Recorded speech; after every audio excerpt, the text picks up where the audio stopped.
All right, we're live. Chatterbox Bearcats. I'm Nick Niehaus. Watching along. Cincinnati taking on Central Florida on the road. Ranked win possibility for Wes Miller and the Bearcats. I think Baba Miller just scored the first points of the game.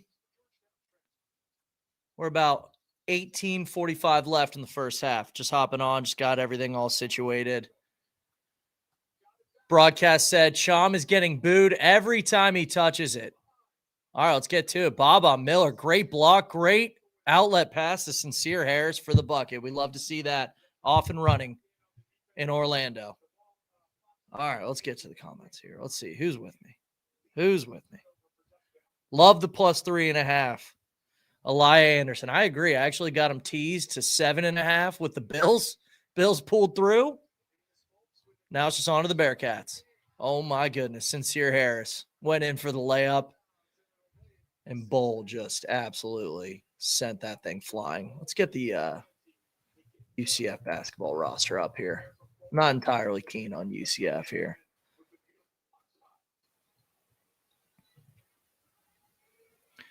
Let's see. I'm getting TV angle sucks. Thank you, Kirby. Got it up myself. Did it all by me. All right, here we go. All right. Good to see Day-Day shooting well after a bad shooting performance against West Virginia.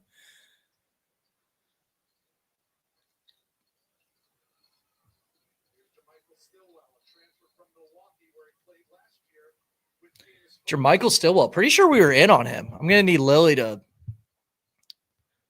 deny or agree with that. I think that he was like a portal guy that we were looking at.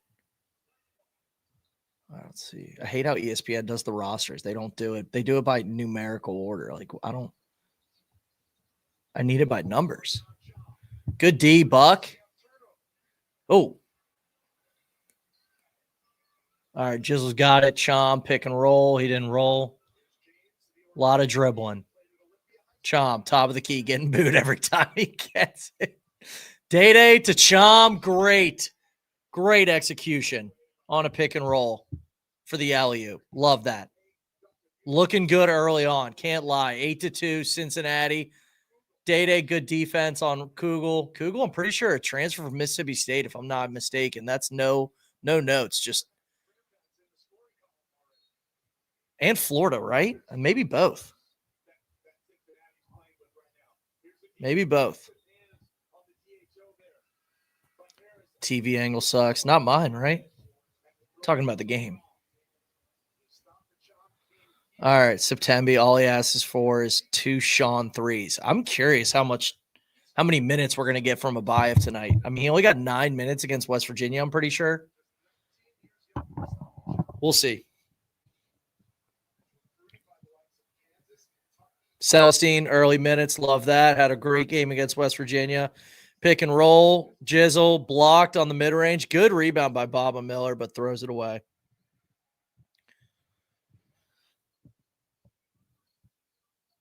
Good D by Celestine. Guy goes right into his chest. He stands strong, picks it right from him. Bringing the ball up the floor, too.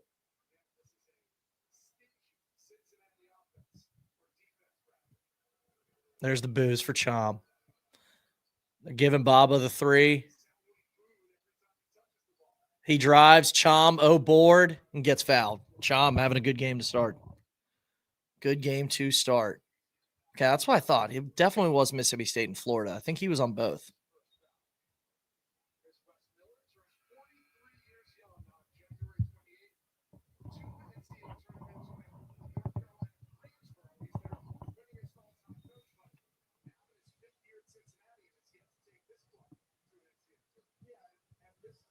Talking about Wes Miller winning as coach in UNCG history. He'd be great as their head coach right now. McKinley getting some PT so far. Hopefully healthy as can be. They're just letting everybody just drive, get into that kind of like mid-range spot. Day-Day misses one, though. Who's that? Number 99. Jordan Burks. 0 for 11 in the last game, and he bangs the first one, not even touching the ball from the bench. Catch and shoot. Cold. Baba wide open down low. Nice little hook shot. Good find by Day Thomas. All right, we're looking good so far offensively. 10 points, 5 minutes. We'll take that. That's a foul. Love to see it. Baba 1 for 4 from the floor.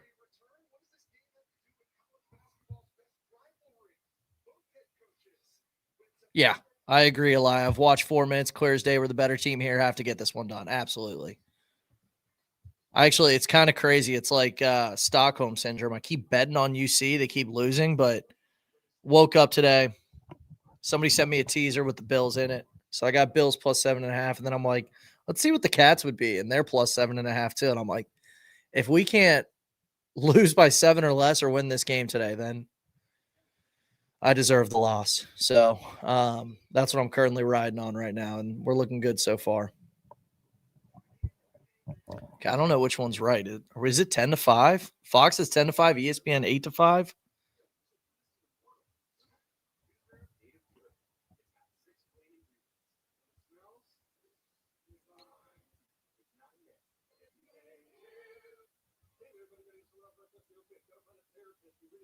All right, Sincere Harris 2 points, Day 2 points, Chom 2 points, Baba Miller 2 points. They just got Jordan Burks on that corner 3 and John Bull. All right, let's see here.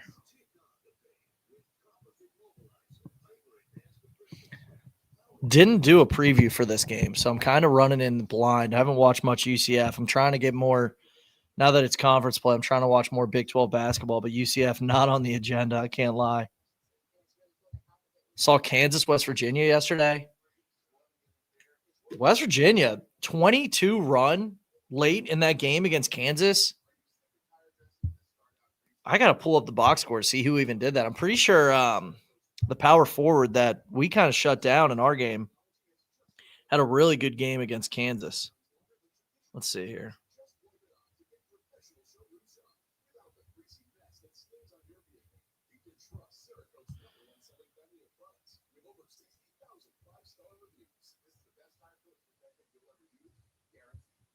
Of course, ESPN's ads. What is this?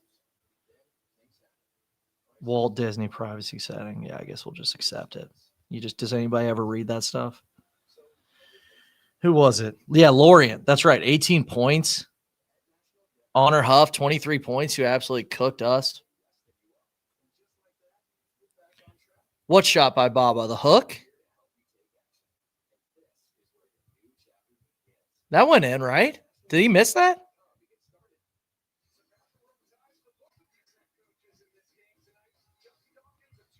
Oh, yeah. This is Duke versus UNC with the coaches.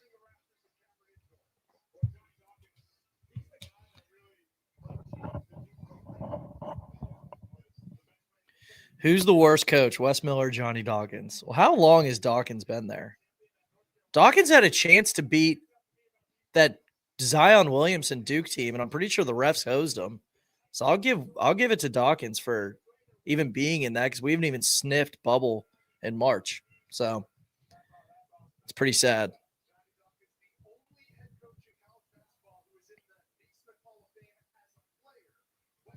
Oh, he's also the only head coach who's in the Hall of Fame as a player. That's crazy. All right. We got Jizzle, Day, Baba, Celestine, and McKinley. Same line I'm running out there. Missed their last 4 field goals. It is 10-5. McKinley. Elbow. Celestine. Mid-range. Bang. If this is the Celestine we're getting for the rest of the year, we might be a little more competitive than we had thought. Although I say that, and we still lost to West Virginia on his best game of the season. That's just nobody else showed up offensively. All right, solid D by Jizzle. God, Baba's just so good rebounding. He's just a freak rebounding the ball.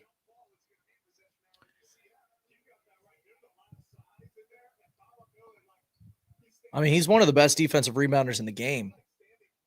Sean has braids now. Get ready for a breakout game. Honestly, this would be a good breakout game for Abayev.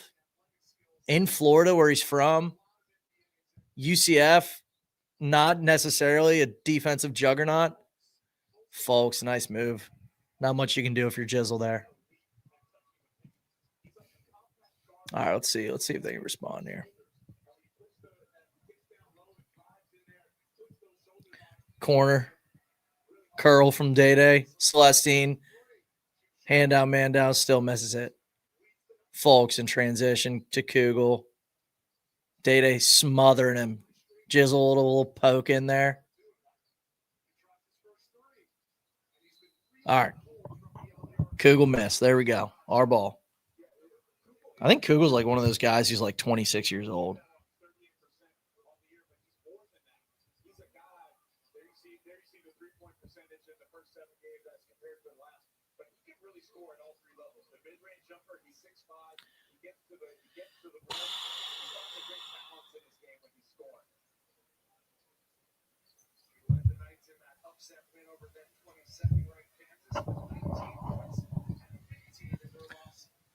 All right, Abayev getting minutes. See how he does. Ball screen from him. He denies it. Now he's just dribbling. Just nothing inside here. Here we go.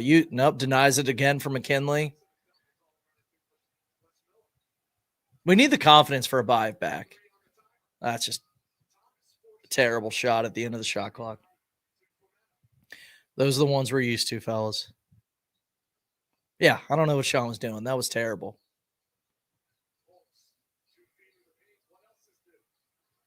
Corner three, wide open, bang. They're going to hit that every single time. In rhythm, open, 12-10 Cincinnati so far.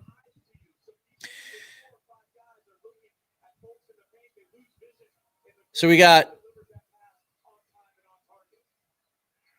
bad pass by Celestine. I don't even know what that was. First turnover, though, 7 minutes in. We'll take that. Somehow no foul on us, but they get the offensive board, put it back, and it's a tie game. Wes Miller bangs a timeout. And UCF, whatever fans they have, are standing up.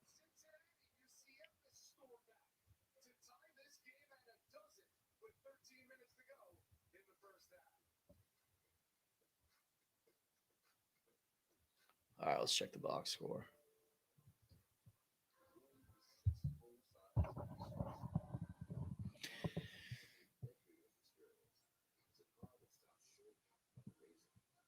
Oh, we got high knees. High knees ref is doing this. Jeffrey Anderson. I didn't even notice that, but we got Kip Kissinger as well. Famous ref. But we got to check. We got to look out for the high knees.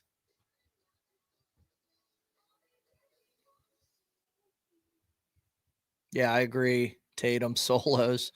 Chom to shut all these UCF fans up. They're booing him every time he touches it.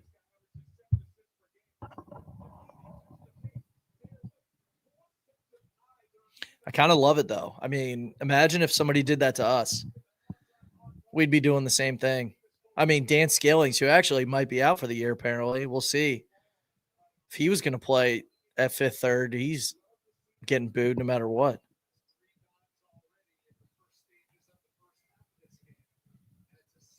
All right, we got Jizzle, Buck, Abayev, Celestine, and Chom.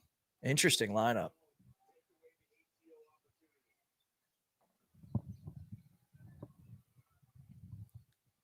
Oh, they're in a zone. We're cooked. Jizzle penetrates it, loses it. I don't know if that... He got that poke from him. How's that off on him? Yeah, this is their... Dawkins took 7 minutes too long to get in the zone.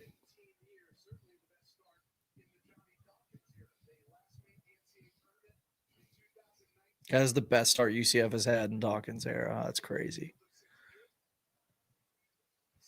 Stillwell on my fantasy basketball team. Good evening, Mitch. Good evening. Abayev, what's he going to do? What's he going to do? Now they're back to man-to-man. Celestine wide open. These are the ones you got to knock down. Back of the iron, clank. And they rip down the rebound. I mean, those are the ones you can't miss. Inside out 3, wide open. Good D. Mismatch with Buck down low on Stillwell. They find it. Nothing he can do. Oh, okay.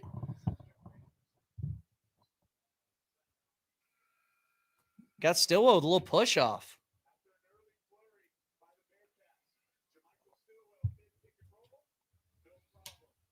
Yeah, that's a good play by Stillwell. That's why I drafted him.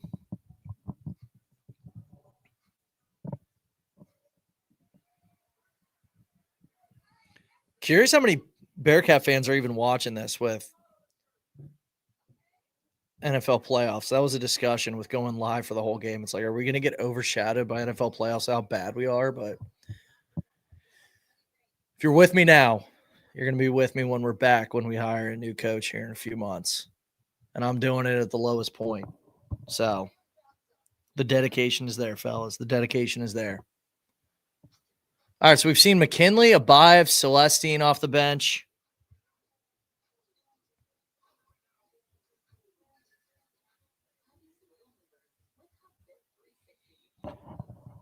See if Tillery gets some run because I assume Kirk Kreese is out. I didn't check the injury report. As soon as Abayev checks in, I feel like as if the ball doesn't move the same. Yeah, the offense turns stagnant. I mean, that was what we got people calling Jizzle Dribble James last year. Like, I feel like there's so many possessions where it's just nothing happens for 20 seconds. Then the final 10 seconds, you got to make a play. Elia, can we create some Chatterbox Bearcat t-shirts? Would love to have one. We have them. We have them. Go to the Chatterbox Bearcat store or the Chatterbox Sports store. Let's see. What link is that?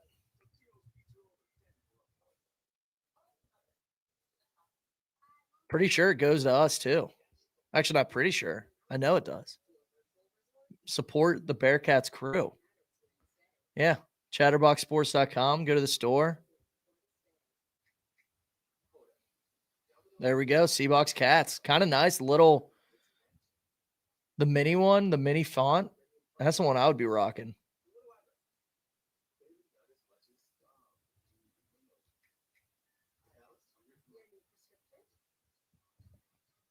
Yeah, he got a Chatterbox Reds one for Christmas. What? We're better than those guys. Come on. I'm kidding. I know Kirby's probably dialed in. Don't take that personally, Kirby. I'm kidding. We're both in the depths, man. I mean, the Reds and the Bearcats, and the Bengals. These are dark times. So thank you for being with us now, because my goodness, hopefully someday we're good. Hinges on this next hire.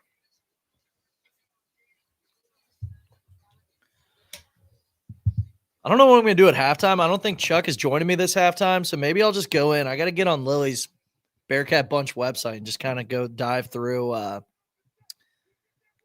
of our football signees. Should have grabbed the plus odds on UCF while we had the chance. I don't know, man. I think that I can't say anything. I was going to say I think we might have a chance, but I mean, hard to say that. Hard to say that after what we've seen. Oh, Cincy Toughness is the Terry Nelson burner? That's good to know. Yeah, I don't know what's happened. I mean, Wes Miller signed a new QB earlier today. Yeah, from Penn. Looks like he's going to be the backup. Got an Ivy Leaguer as the backup. It's not a bad thing. All right, Jizzle, Buck, Celestine, Chom, Sean. Same lineup. Abayev penetrating, a little floater. That's what we like to see. Get the first one down. Get some confidence. And let it rip. Love to see that. Okay. I thought I heard the announcer say it was the first time we've had a McDonald's All-American. I'm like, this guy doesn't know about Lance. Make him dance Lance. Nice floater.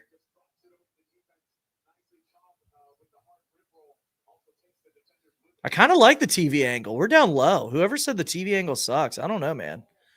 Damn, Kugel just gets exactly where he needs to be. Jizzle broke down.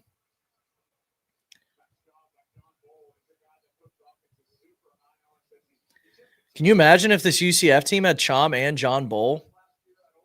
Like that's a good 1-2 punch right there. Pretty sure Bull's having a good year. I could be wrong. Abayev, he just needed one to go down and start chucking.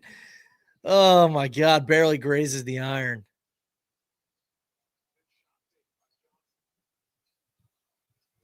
Stillwell, corner 3. Go. Buck, you know he's going the whole way. No, kick out to Jizzle in the corner. That's just not a good shot for Jizzle, man. I'm not going to lie. I do like the UCF's got a solid court. I'm curious how many people are there right now. It can't be that much. Although they're ranked, but they did just lose. Oklahoma State, right? On the road. Yeah, that is crazy. A 5 heat check after one floater. What in the world? Pretty sure he's shooting like 22% from 3.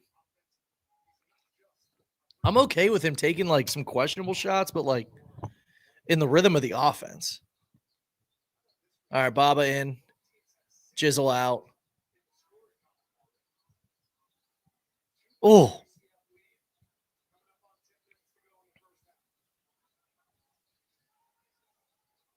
Nice hedge by Chom. Day on Kugel. Kugel. Create space off Day. Just knocks down a 3. Day right to Bull. Yeah. He's getting out. Chomp 3. Oh.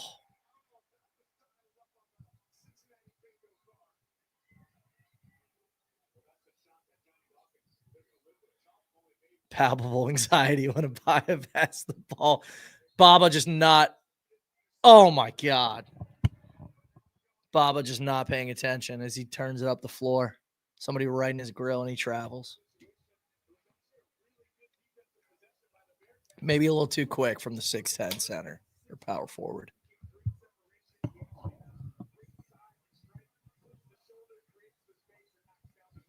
I'm going to need some updates for the football game. I got Eagles.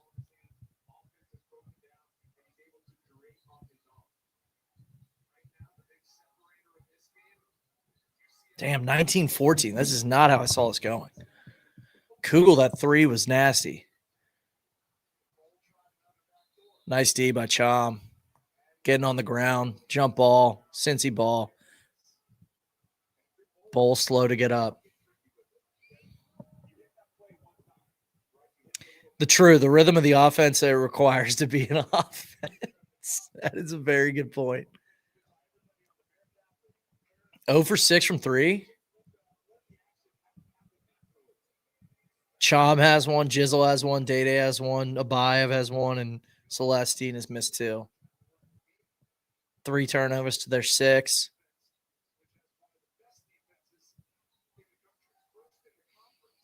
Damn, we have the best defense in the conference. That's crazy. How are we 8-7? I know why. Nice, Baba. Backing him down. And he passes it off. Whoa!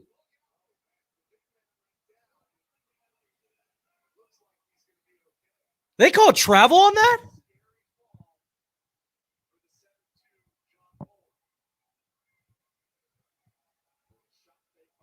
Did I just hear traveling violation from the announcer?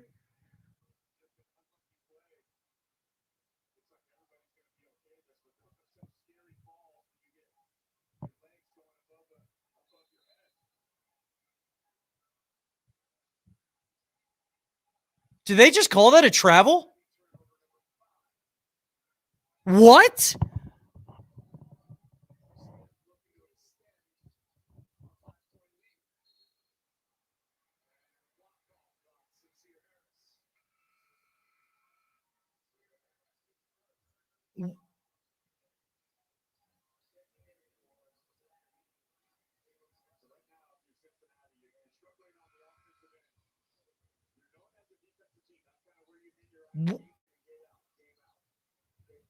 He got assaulted. Halveen got assaulted internationally.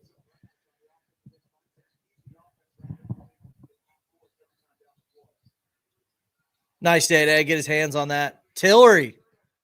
That's got to be our ball. Unbelievable. I can't believe that they called a travel on that.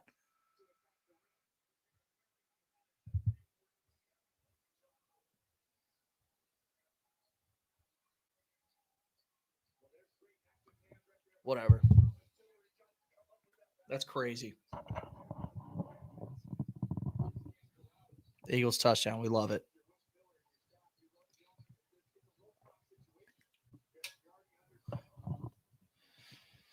All right. Tillery in. Celestine in. Halvine obviously in because he just traveled. Baba bringing the ball up the floor. Looks like they're in man-to-man. Yeah. Nice. Day foul bait. Love it. Zona, Houston, Iowa State, all better defenses by efficiency. Yeah, I was wondering, like, what statistic was that announcer pulling? Maybe Ken Palm? What are we on Ken Palm?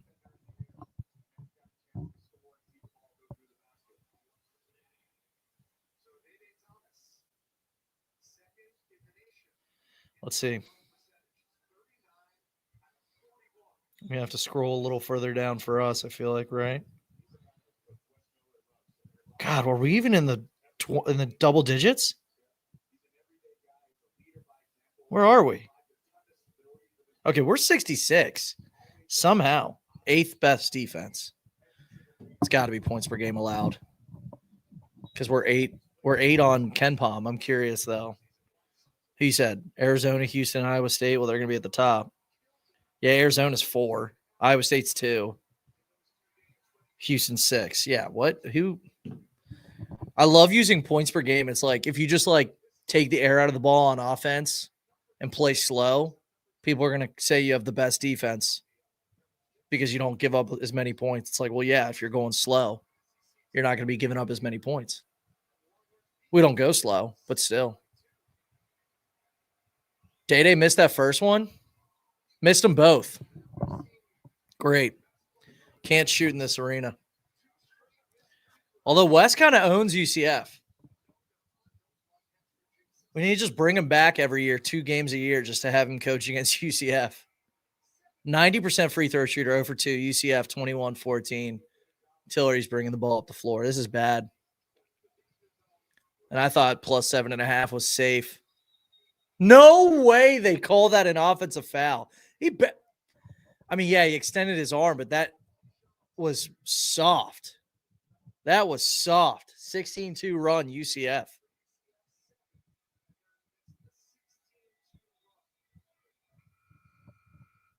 Wes Miller's jacket's off. 2.640. Jeez, old Pete's.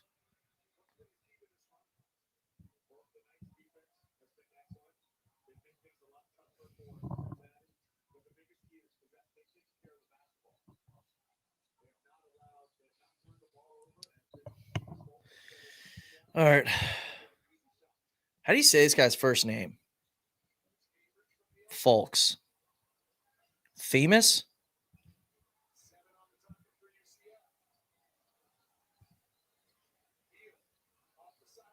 Nice. Go. If they call a charge on this, I swear. All right. Can we fire Wes Miller right now? 2 points in 7 minutes. Honestly, if we lose this game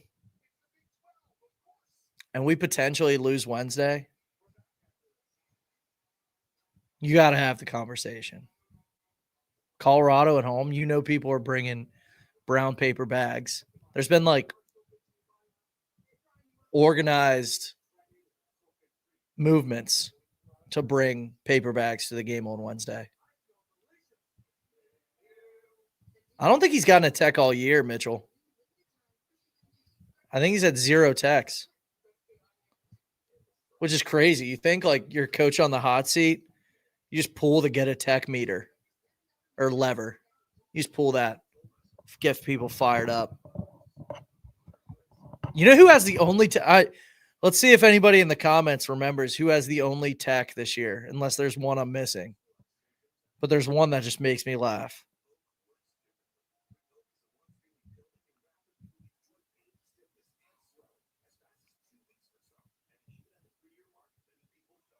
No, not Baba. Unless Baba did get one, right? Yeah, he did get one in a critical moment. There's 2 texts then. That's not who I was talking about. I forget that game. Yeah, it was against Georgia. That's right. There's another player who got a tech in a bye game, and it was like for good defense. I think they called 5 seconds, and then it was Tillery. There we go. It was Keyshawn Tillery. He got a 5-second call and got in the guy's face, and they teed him up. And it was against like NJIT. It's like, brother, why are you getting in the guard's face at NJIT? It was like a 30-point game. Probably not, actually. I think that might have been close.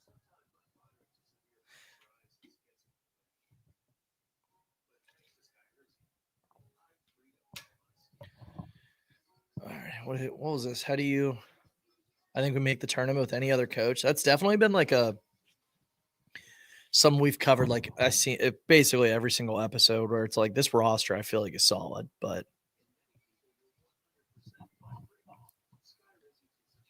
somebody tear their Achilles in the football game. Kittle. That's the text I'm getting from the text doctors.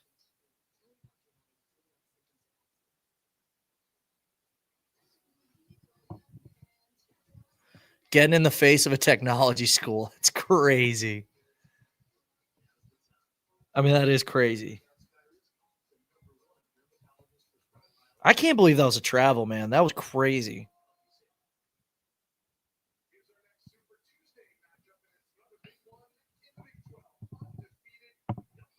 I guess Dan Horde and Terry are giving it to Abaya for killing the possessions. Yep. Yeah, the new Dribble James. There you go.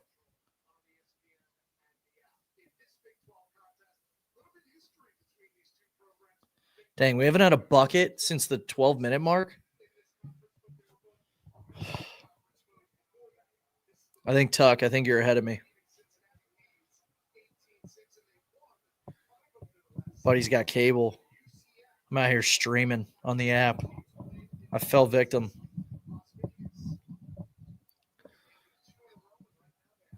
Get Kirby to pay for my cable. All right. Boo and Chom, heavy. Airball, sick.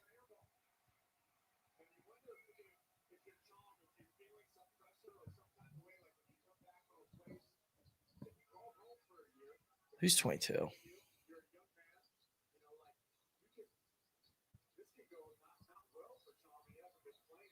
Chris Johnson.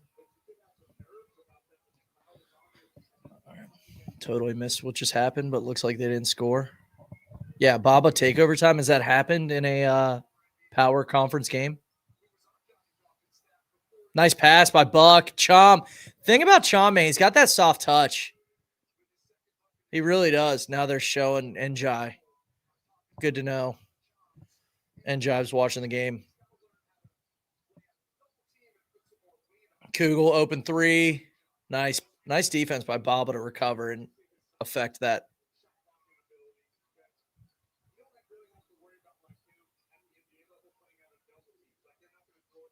Nice throwback. It's just anybody but Buck at that wing. It's a good pass, and he's not going to shoot the ball. Good offensive board, though, on a missed layup. Yeah, UCF's not doing anything impressive. That's so true. Baba got to a spot. Nice pass to Chom. Let's go.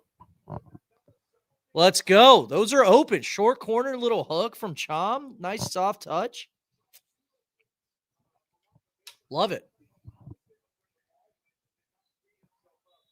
Ooh. And they get Baba with a cheap one. 9 of 22 from the floor. 41%.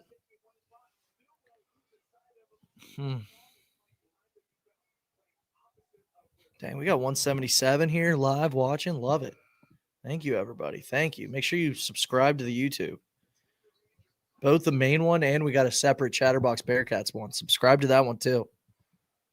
Trying to get to 1,000 subscribers here soon. By season's end would be nice. I think we're at like 700 almost. Let's see. That way you can see just the Bearcat stuff too. And obviously, because we collab with the main channel, so you see all of our stuff. We're at 650. We'll take it. All right. Good D Jizzle. That's just a terrible shot. Love it. That's good defense right there. That's the number one Big 12 defense showing out. Who are they booing? Who are they booing? Show us Chom. Is it Chom? Yep. He was throwing it in.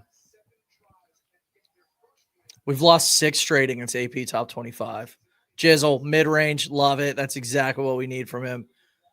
Revive the mid-range game. He hasn't had it since he's returned. That's like the very first game against Alabama State. He made a couple mid-range, but ever since then, I don't know how many mid-range jumpers he's made. That seems like the first in a while. I mean, that we need if we're going to be any bit good. Yeah, that's a good run. We'll take that. No threes, even better. Like a good run with no threes.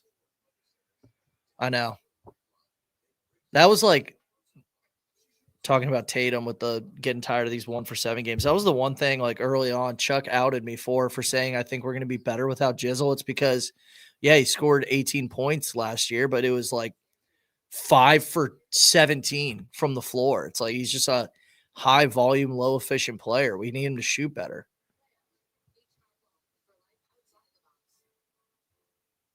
One for 3 today.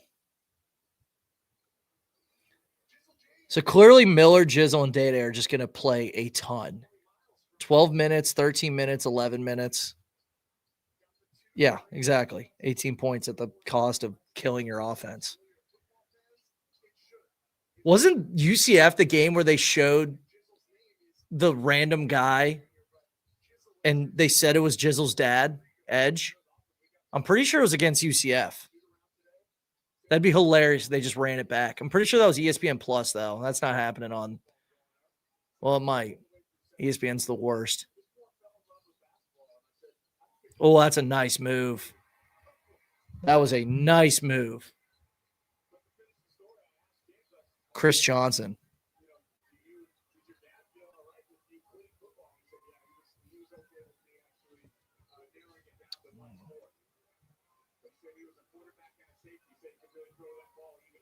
Jizzle was a quarterback. Nice day. I don't think I want to see Jizzle playing QB.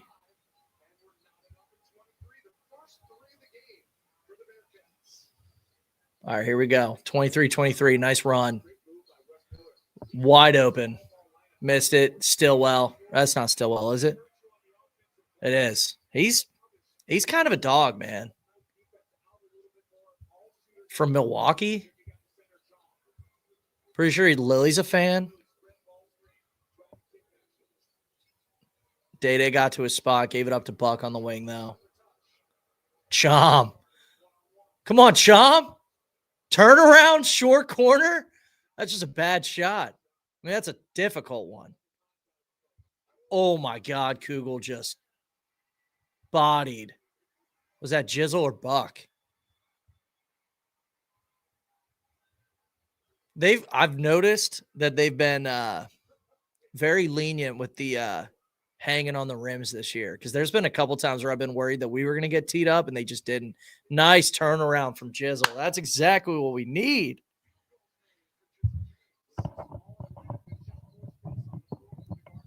We got that ball out quick. I just saw, I think it was like a TikTok or something. It was like nobody inbounds the ball quicker than somebody who just got dunked on. And that was definitely the case there. Stillwell's cooking. Down 4, 29-25. Oh, wow. They have Devin Cambridge. Has he got minutes? Isn't he like 30 years old? Chom, top of the key. 3. Bang!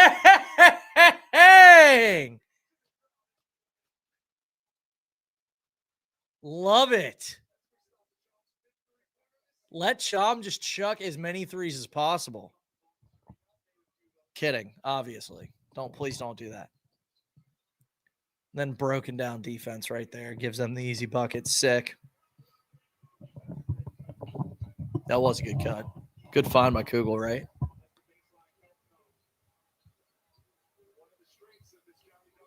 Shoots a three. Tatum, every time he shoots a three. He's solid, like 10 feet out. Makes sense why like his threes aren't. He didn't let Jizzle land, and they're not going to call that. That's just a bad offensive possession. I mean, what is that?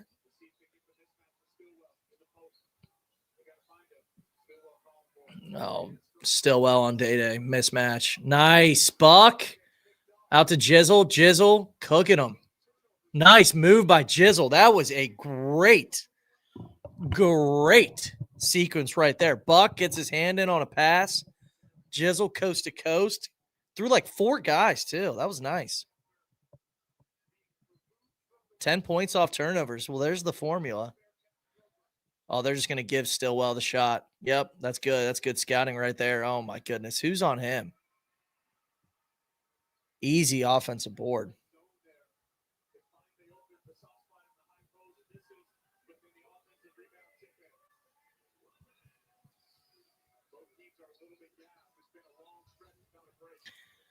Day-Day's so cool. Nice. Chom. All right, Chom's kind of turned it on for us in the last few games. He has turned it on. Love it.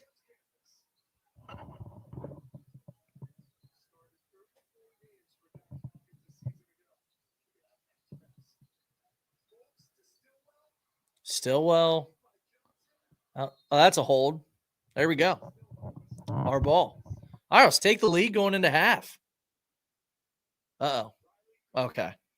Thought my TV just went out. That'd be a hard watch. You guys just want to watch me just do the game cast? We got the 4-minute timeout with 30 seconds left. That's good basketball right there. That's what I'm talking about. That was great by Jizzle.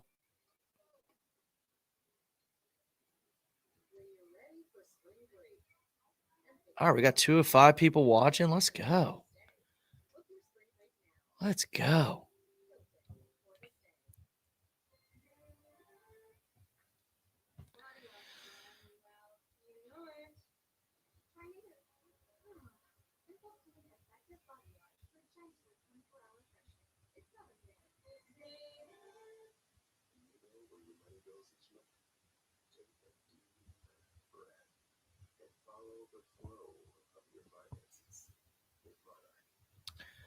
All right. Let's check the box score. Basically, first half box score. Chom 11. He's cooking. We love the revenge game from Chom. 5 for 8 from the floor. Baba 2 for 4. I mean, I'm not going to say anything mean about Baba Miller. I'm not. I'll refuse. I can't. You know I'd love to, though. Jizzle, 6 points, 3 of 6. Day-Day, 5 points. Sincere, 2. 4 bench points. Abayev with a couple and Celestine with a couple. I mean, we need Baba to score. That's just, I guess it's just not his game, though. He is. He's mid-major Baba. I mean, not that he's mid-major. He just cooks and eats low majors alive. That's the only time he's going to score. I'd love to go through his game log. Here, that's what I'm going to do. Unless that's mean. Is that too mean?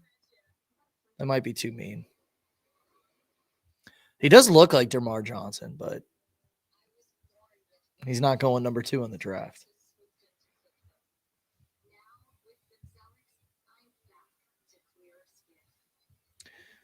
All right, let's see. Let's go to game log. Let's check it out. Let's see his power 4. I wish I could like filter it. Never too mean. Thank you. 4 points, West Virginia. 11, Houston. 7, Clemson. 11, Georgia. 10, Xavier. 9, Louisville. He's never had more than 11 points in a power 4 game. I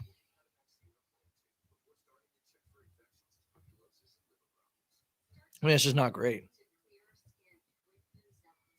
For like best player stuff. Like, again, like he's a good piece. He's great, to have, but CB college basketball reference, like the basketball reference. Yeah, but we played out of conference. I'm just talking like P4 in general, like Clemson, Georgia. No more than 11 points in any P4 game. That's okay though, as long as you rebound the crap out of the ball, which he does.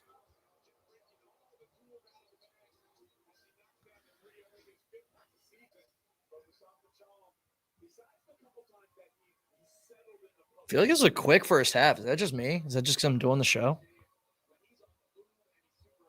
I don't know if Chuck's going to come save me. What am I going to talk about for 20 minutes? I got to pull up Lily's website. I need comments. I need everybody to comment some stuff. Should we do like a mailbag, comment mailbag?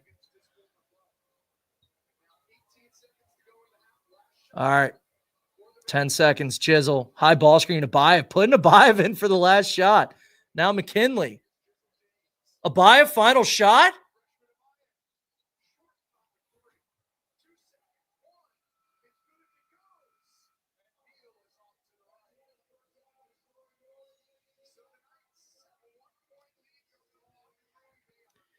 Don't have anything nice to say. Don't say it at all. I got logged out of my X account. How do I get in?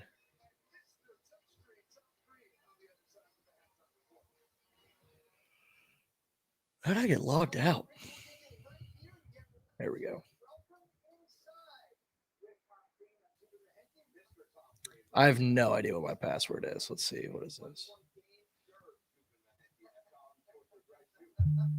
All right, it worked.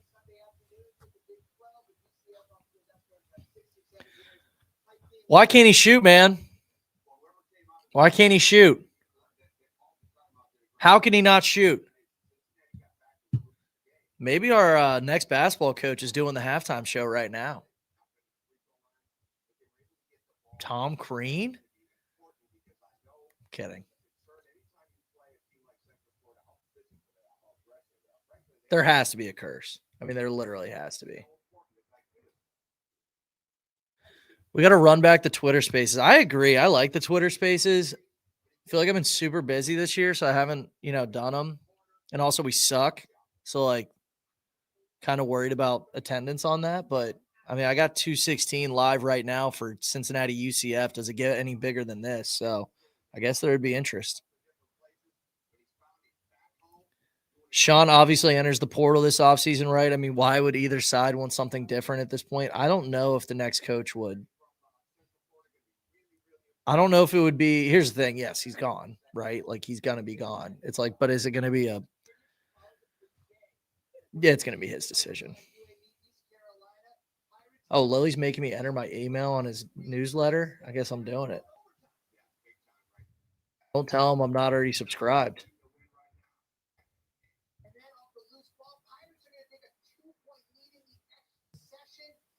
How many emails is he sending out?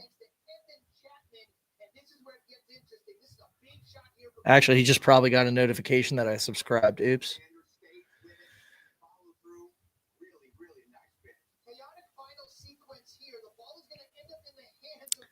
Yeah, I mean, I guess he could stay. I don't know.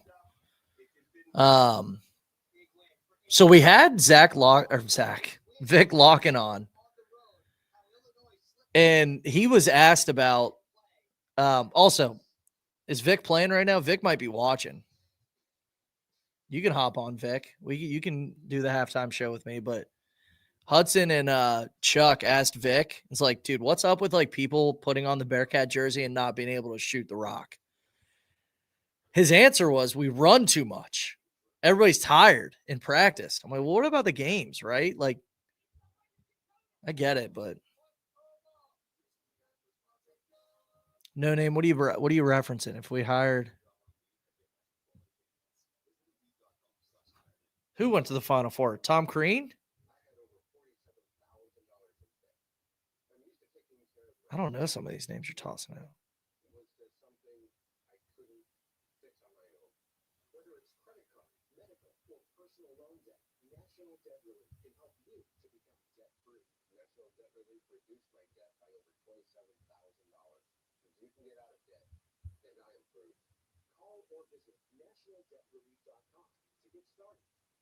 Oh.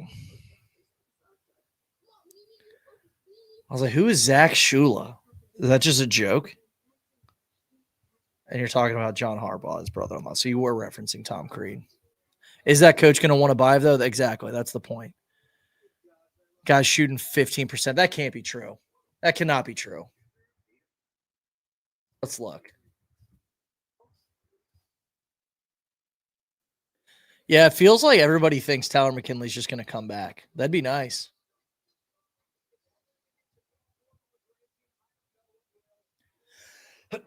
Oh, God.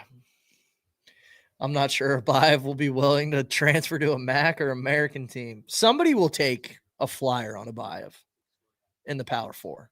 I have no question about that. He is shooting 24% from three. He almost got me with the 15. John Brandon painting houses right now. He can continue to do that.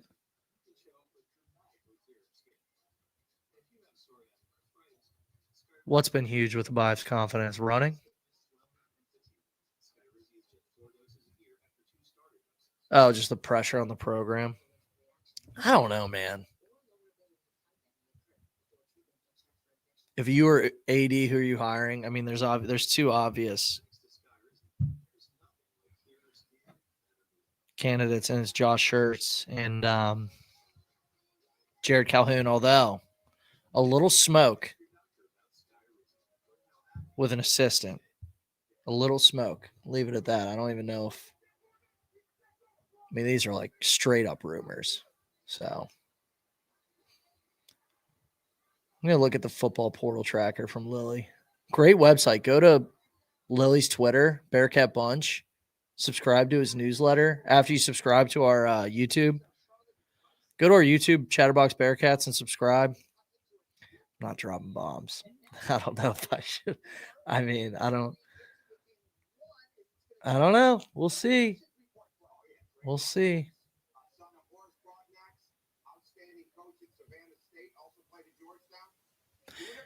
Yeah, Tony Skinn, that's our coach, right? They're 6. Are they really 16-1? He's been also a name to watch. Lily sent us privately his coaching hot board. This thing was like a thesis statement, man. It had like 50 freaking coaches on it. Tony Skinn was one of them. I think everybody can put to bed the Mick Cronin stuff. I think he has like a humongous buyout. Uplifting transfer haul so far. IMO. I agree. I think we've got some good guys. All right, I'm looking now. I think we've gotten some today too, outside of the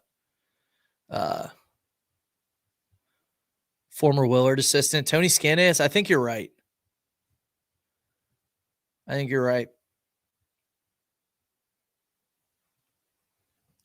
Wonder if Wes is really stressed out about losing his job and the pressure is getting to everyone on the team. I think,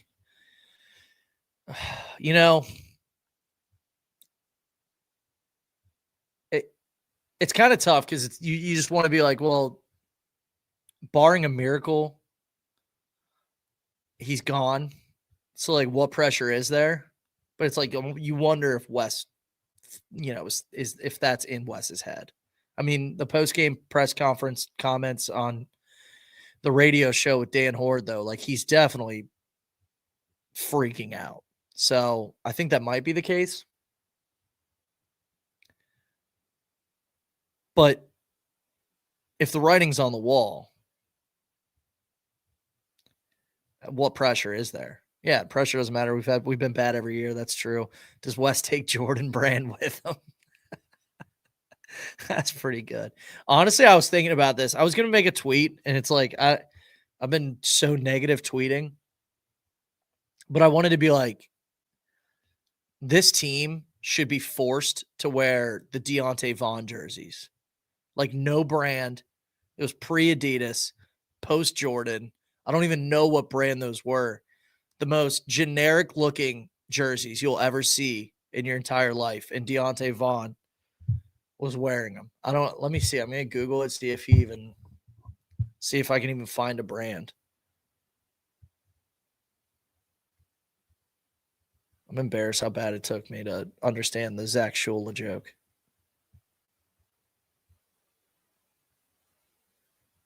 Yeah, what is this? Oh, it is Adidas. Those are Adidas. On the shorts, that's it. Those were our first Adidas jerseys. And then thankfully they got the cat stripes on there.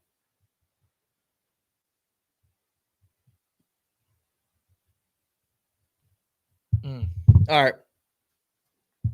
I was just on it. Now I just got off. You guys got me sidetracked. Let's go. All right. JV Gibson, Oklahoma transfer, wide receiver. I know Lily was saying he really wanted him. I'm pretty sure he came from another school. I think it was Arkansas Pine Bluff. So that's probably a really good pickup. Has he updated it?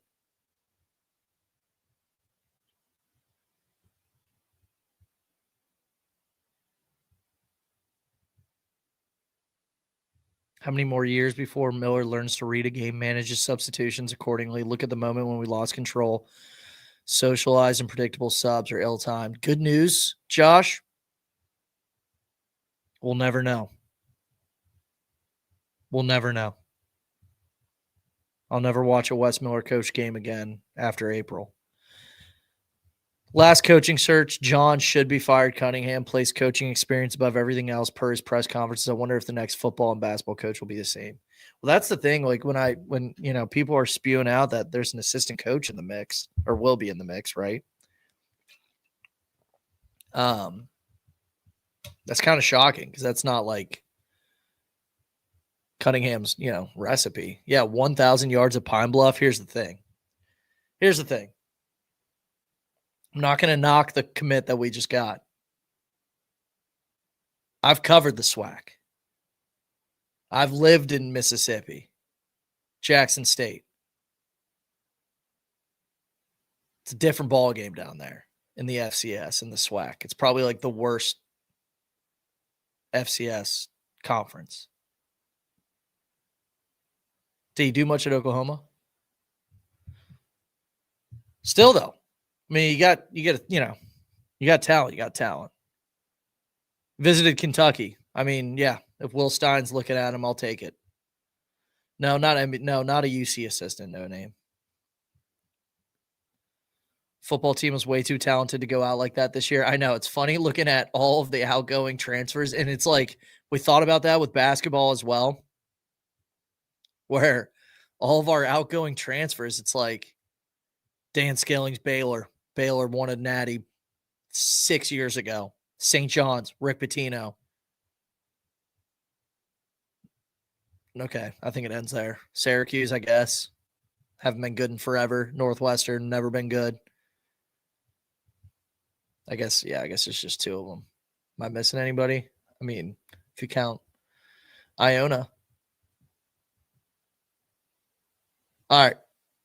My point being, it's funny looking at our outgoing football transfers. Kamari Burns, Kansas State.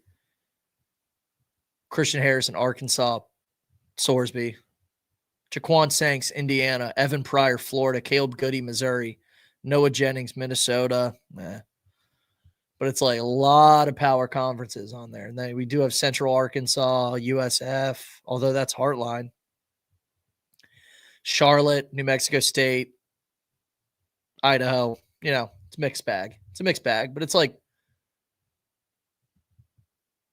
are these guys going there and taking smaller roles? Like, what kind of role is Caleb Goody going to have at Missouri?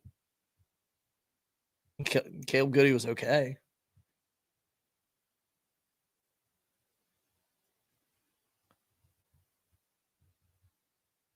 We're looking at a wide receiver from Lock Haven. Is that a real school? Dude, Lily's an animal for knowing this stuff. Where does the man find time? You got to get his newsletter. You got to get subscribed so this man can earn a paycheck because he deserves it. Trying to see who else we got today.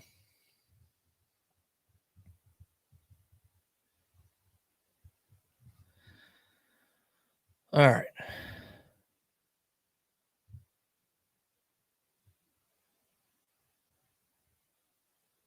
Yeah, JV Gibson, 1,200 yards. Okay, he was hurt. He had 18 catches. So I'm pretty sure the Cignetti interview thing was fake. I don't know. Did Cignetti actually interview at UC? Because I know the guy who everybody keeps quoting, and he tweeted, he's like, this is how you know the internet sucks, is I made this up 5 years ago that he interviewed here, and everybody's running with it. He tweeted that himself. So I don't even know what to believe.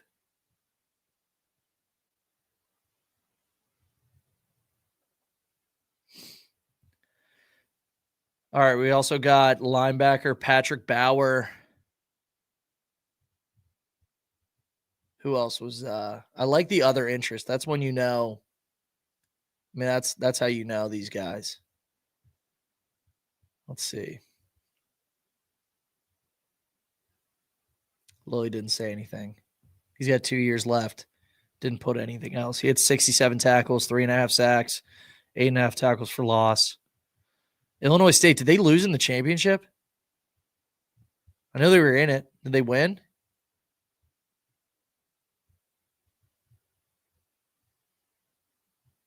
Who else we got? I think that's it for today.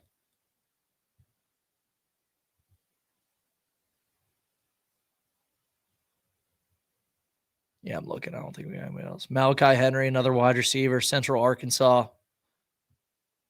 10 touchdowns, 6'1". I know Lily was super excited about Ty Goodwell from South Alabama. Also visited Illinois. I mean, we need to do a portal show. I think we've been busy. The whole crew has, but I need Lily to break this down for me. Because we've gotten a ton. How are we feeling about JC French? People calm down a little bit?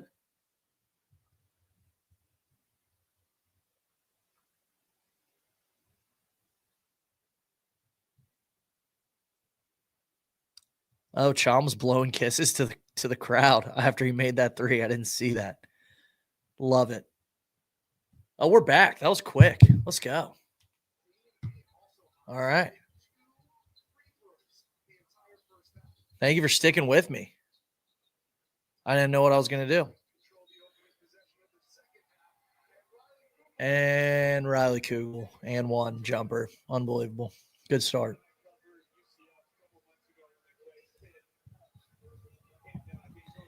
What was the foul? Wait, what? Did I just miss that?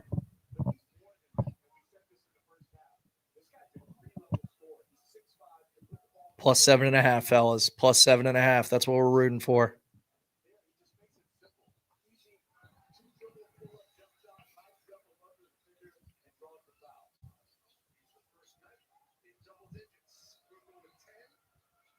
Nice, Baba. You got to finish those. Baba.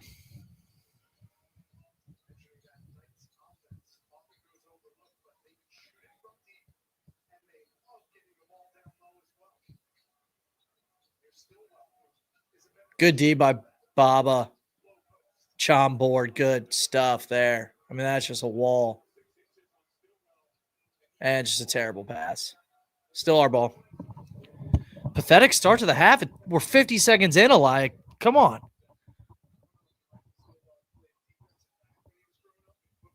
Let's take a deep breath here. Unless you're well ahead of me.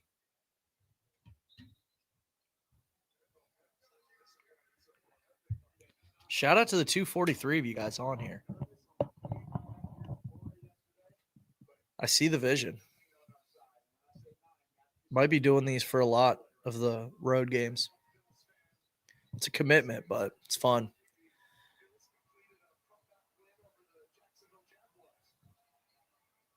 I just read a spoiler comment. Is Chom about to bang a 3?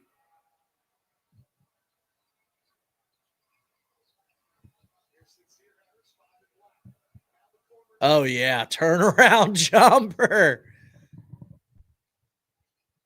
MDK has cable for sure. Chill. Give me like 30 before you comment. Okay, good. Stillwell, missed jumper. I mean, man, if Baba just had a little more like muscle on him and just could bully people, he'd be an NBA guy. I mean, his handles are solid, bringing the ball up the floor. You see it in the NBA point forwards now. He just like doesn't. He just bullies low to mid majors because he's got the size on them. Once we reach power conference people, it's just not the same. YouTube TV, what? You're that far ahead of me? Buck 3?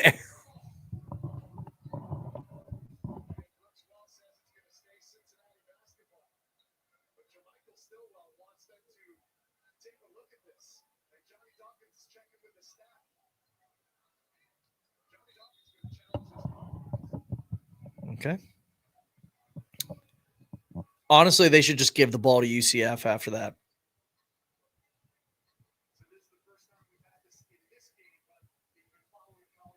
We don't deserve the ball.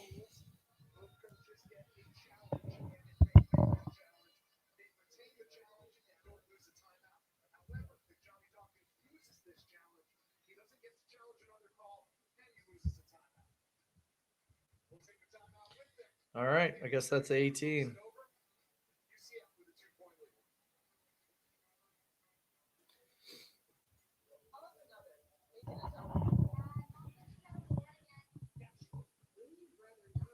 I don't disagree, Dylan. I don't disagree. I don't even think I need to look. I don't even think I need to look.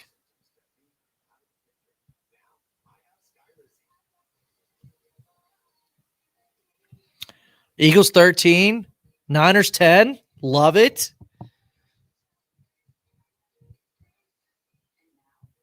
All right, we got any other Big 12 games today? No, we're standing game. Standalone game. OSU up 18-10. I can't lie. We got to be rooting for Ohio State. You hear me? We got to be cheering for Ohio State. I makes me want to puke. We cannot have that job open up on the same cycle as ours. So, yeah, it's unfortunate.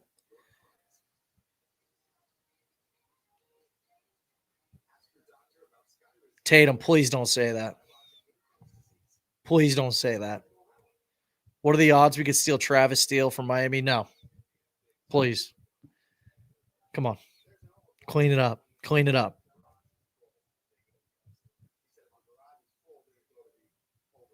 We can't be having that.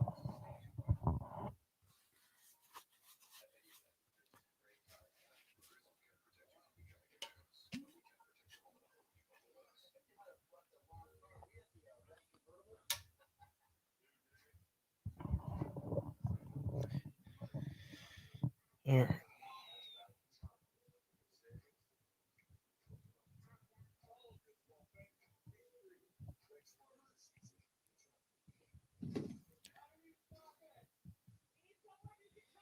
McKinley's only played 3 minutes. They have played nobody. Yeah, they're winning ball games, Tatum. That's also a guy who couldn't get it done at Xavier. We're going to hire him. Like, do you want to be a laughingstock? That's just never, it's not even going to be a possibility.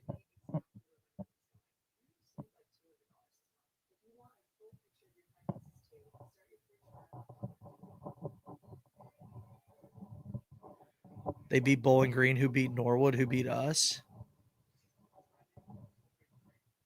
Bowling Green beat Xavier?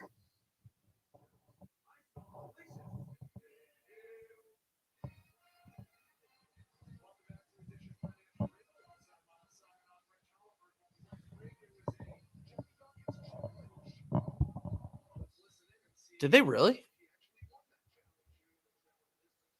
Oh, they won the challenge. You know what? Good for UCF. They should get the ball after that. Oh, it was an exhibition. Elia, Mick's not coming back. His buyout's like $20 million plus. He just signed an extension. It's not happening.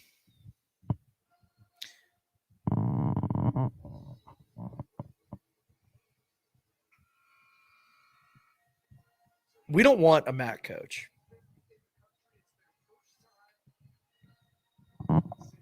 At least I don't. Steele's got the setup in Miami, though. Honestly, I'd be there forever if I'm him. You can live in Cincy. You got some solid NIL with, family ties. People already love him there. Unless there's a job I can't refuse, I'm staying.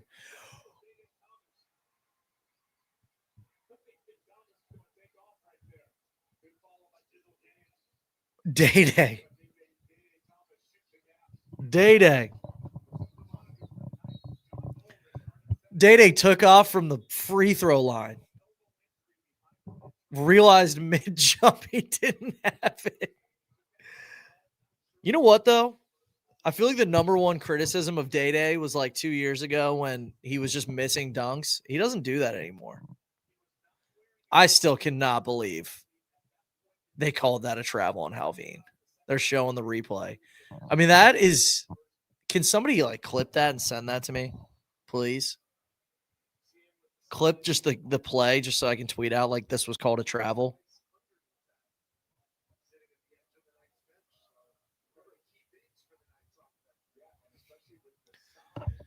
All right. I don't even know how Kugel got to the line. I need to lock in. You guys are distracting me. It's funny, like the last game when I did the West Virginia game live, I was doing the post-game show with Chuck and Hudson. I'm like, I don't even know what happened.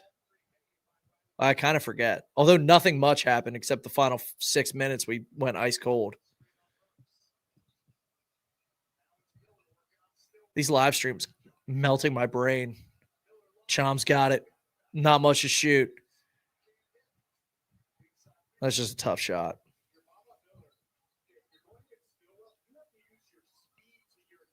Kugel's going to cook. I mean, that's a good pickup by UCF to get Kugel.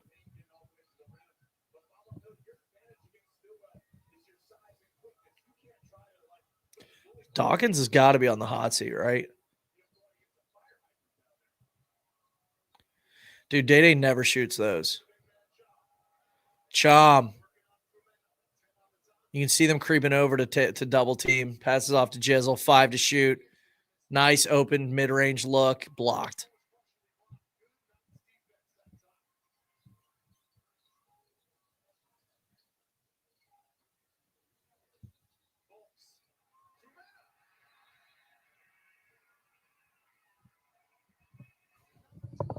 All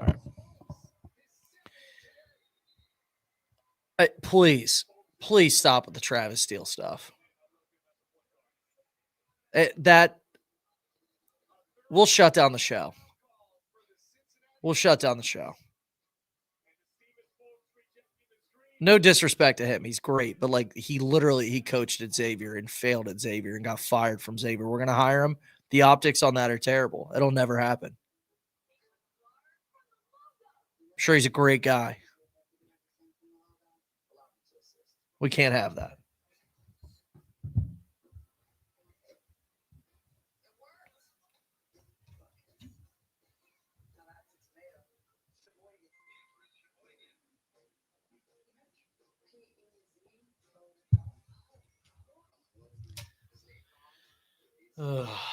Yeah, we cannot hire them.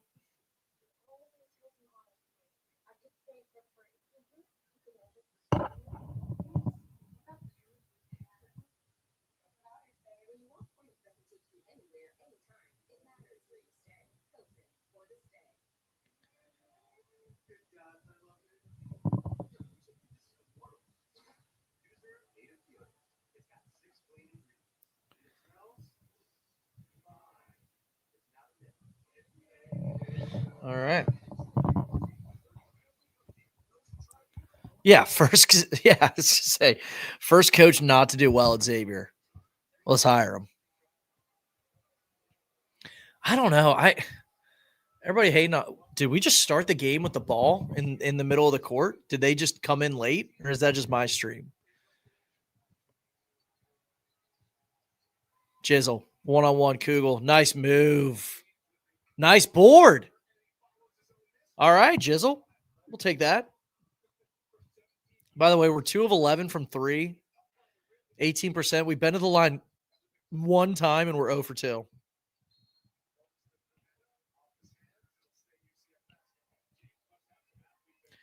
I mean, that's not a recipe for winning. And yet, here we are. We're only down 4. UCF being ranked top 25 is hilarious. Are we going to another break? Goodness gracious. It's only under 16, too. Why were we just in a TV break anyway? That's weird. Yeah, Day-Day missed them both. 90% free throw shooter. What was I going to say? Oh.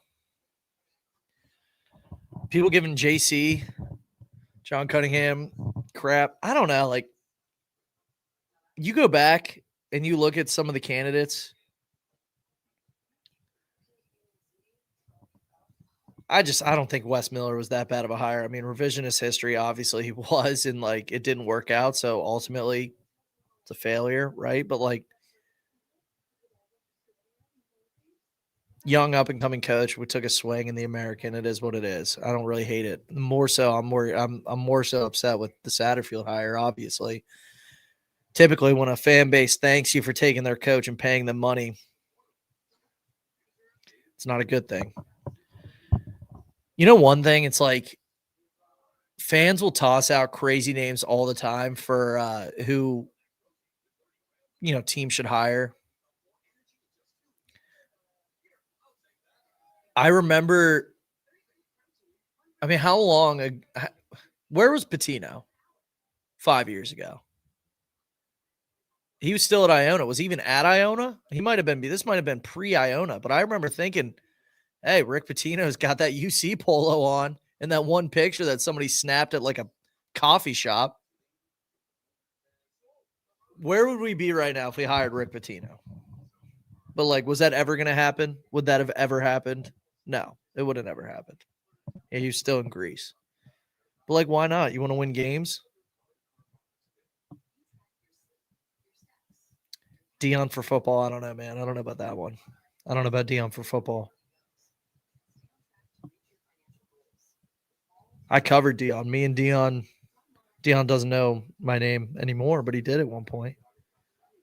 Covered Dion down at Jackson State. Got to know him decently well. Pretty cool guy. Pretty cool guy.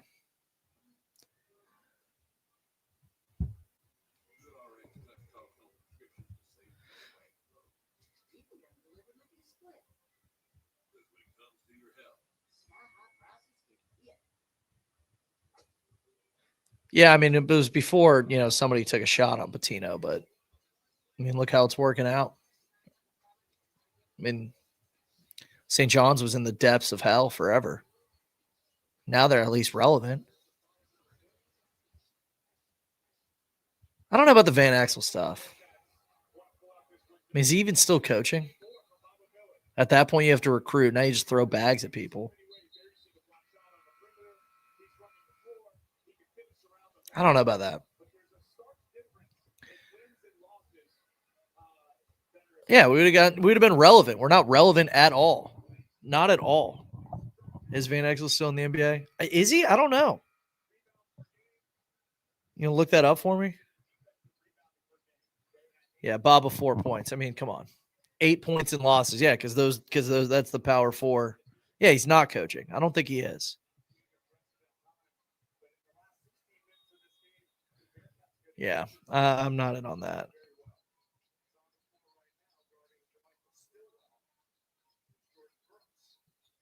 Down 4, 15 minutes to go. Come on. That's a tough shot by UCF there. Dude, Baba grabbing a rebound is a thing of beauty.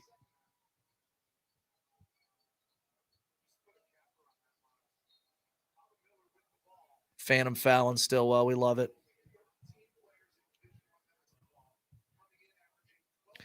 Let's say I don't think he's coached in a few years. Van Exel's off the table. So we've checked off Travis Steele, get him out of here. And Van Exel, it's not happening. All right. Ball screen jizzle. I love the way McKinley sets a screen. It's hilarious. Guy shuffles his feet like crazy. Baba beats his guy off to McKinley. Good pass. That's what we need. Love it, Baba. I mean, despite not scoring a lot, still makes the right plays.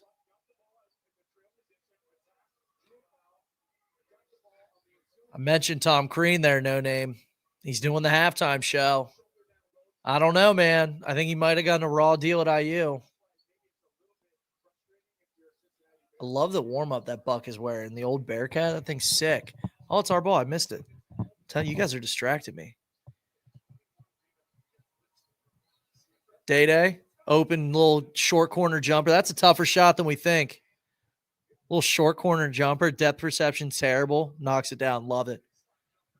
Kugel. Day on Kugel. That's a size mismatch, but now they're doubling him in the corner.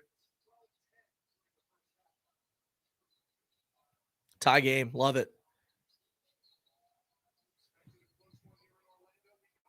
Oh, man. That's just a good shot. Folks. I don't know how to say his first name. Tough shot, Celestine.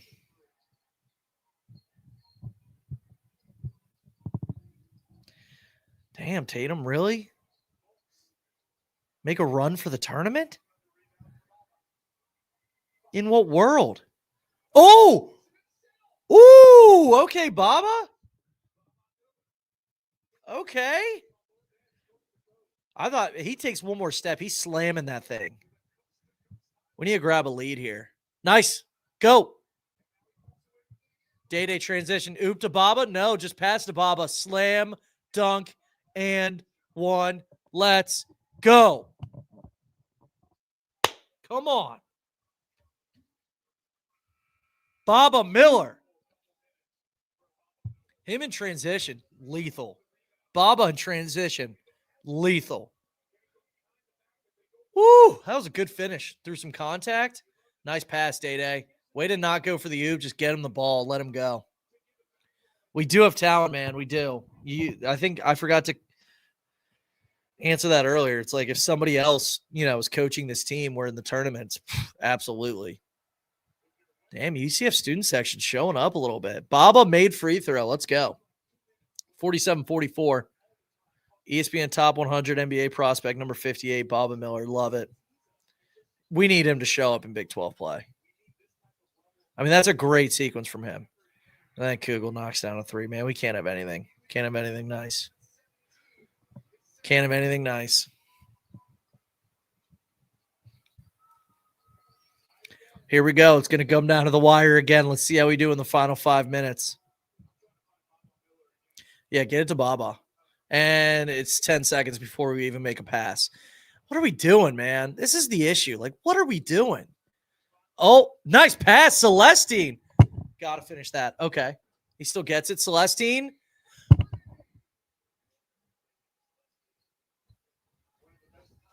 Come on. Come on. Yeah, let this lineup ride. They're not going to be tired. They're kids. Let's go. Damn, how many minutes does a Bive have? Like 3? Man, that's just an easy bucket. That's just an easy bucket. He might still be the mid-major Grim Reaper. This is Central Florida we're talking about. Chom? No, yeah, good decision, Chom. Go, Miller.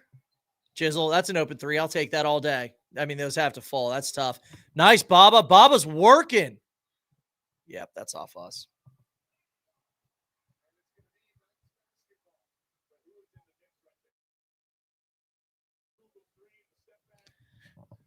Damn. I mean, we needed that to go down so bad. Dude, Chuck, hop on, Chuck. Yeah, keep a vibe on the bench. A vibe at 6 minutes. Oof. Who'd have seen this coming? I know all the haters are probably like, oh, I did. Give me a break. Pretty big that John Bull is, I think, out of this game. That's big. Jizzle just dribbling all over the place.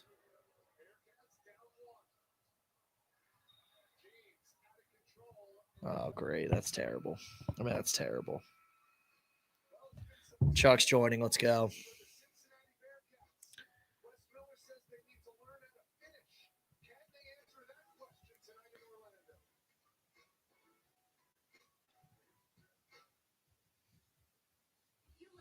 That was terrible.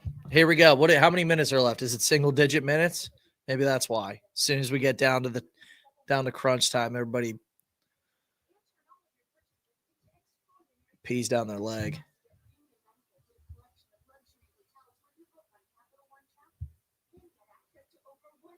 Dude, this email cannot send. Can we go? Can we go? Come on.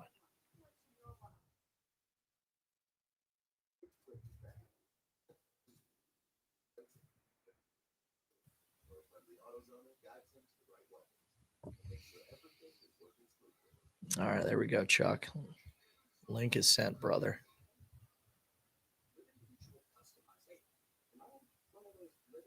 Yeah, give that up. It's a good play.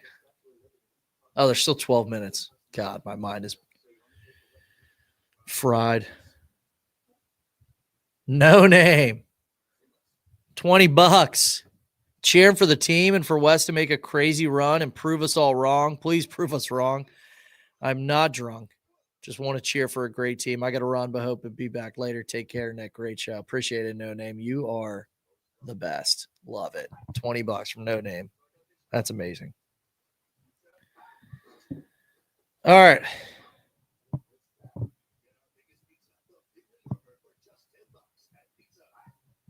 They say teams take after their coach, and Wes has shaky hands literally in crunch time.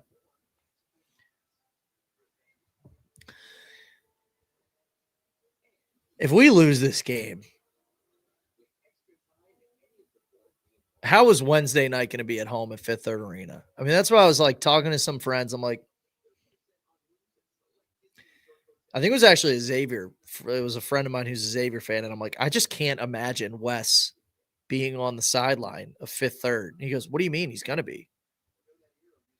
And I'm like, "No, I don't think you're clocking what I'm saying. Like, it's going to be mayhem.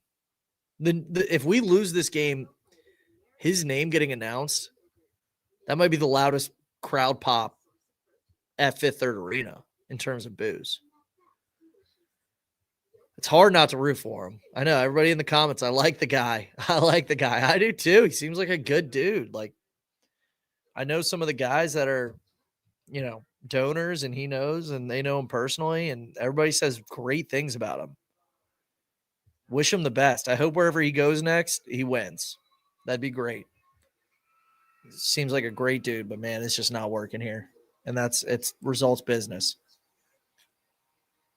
Get paid a lot of money to coach here. You're going to get paid a lot of money to not, which is a travesty. It's just the way it is. It's big business. 51-50, 12 minutes to go.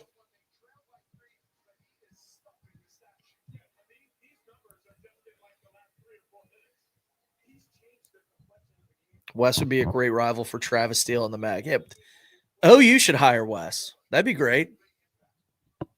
I'm an OU guy. I like OU. I can root for Wes.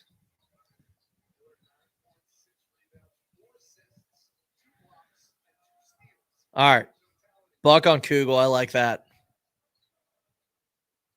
And they just, oh, nice. That's our ball. Yes, sir.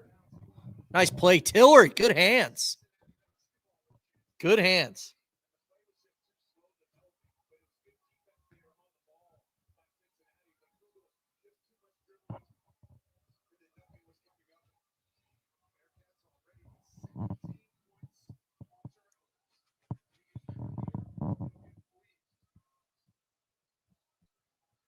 Tillery in, man. That's crazy. 12 minutes. Tillery's getting more minutes than Abayev. Who would have thought? I mean, dude, they're just begging Buck to shoot it. They are begging him to shoot it. Baba on the. Not a foul. Nice pass by Kugel. Wide open corner three. Wow, we just got lucky that did not fall. Tillery pushing it. I mean, that was a huge missed three.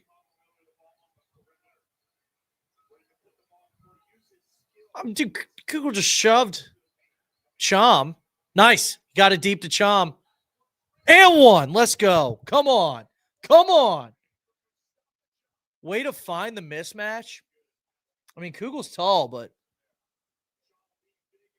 Chom just bullied him. How about Chom stepping up for us lately? Love it. Kugel 6'5". Yeah, you're not stopping Chom, buddy. Yep, every possession. Yeah, he's tall, man. I know. I didn't realize that's all he was earlier. Day was guarding him. Sink this, Chom. Come on, baby. Let's go. Let's go. Revenge game. Chom, 16 points, 7 of 12 from the floor. He made a 3, made his only free throw, 5 rebounds. This is the Chom we paid for, baby. This is the Chom we paid for. All right, here we go. Need things to cheer about.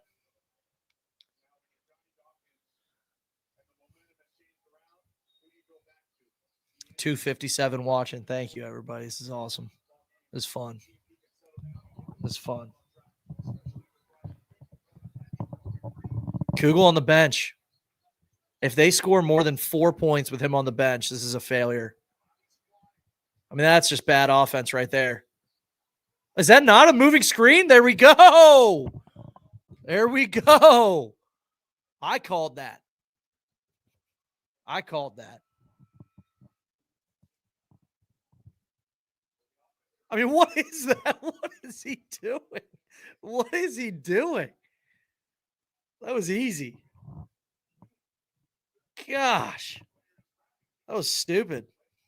Yeah, what in the world? Oh, that was Devin Cambridge. 30 years old. All right.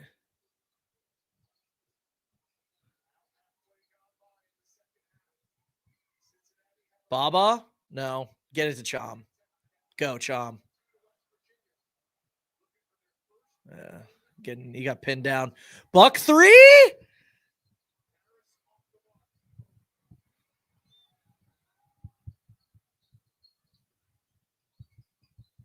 Good D, Baba. Burks loses it. Great defense by Baba. I mean, this is good D. He's just going to put it up. You just know. That's a bailout foul. That's a bailout foul.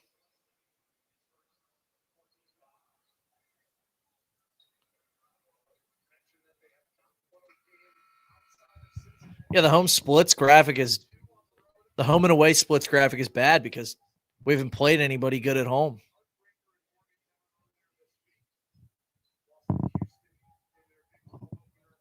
Except for Houston.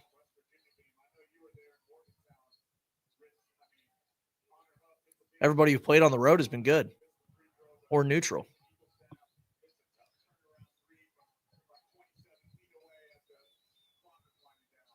That's just good action right there. Stillwell, wide open, little bunny.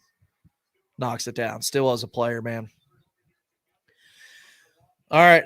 They got 2 Milwaukee guys. I didn't realize that. What was the lineup that was working earlier? That's not, I mean, they're not in. Was Celestine in for Buck?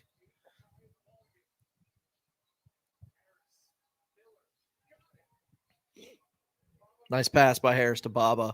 Nice knockdown. 55-53.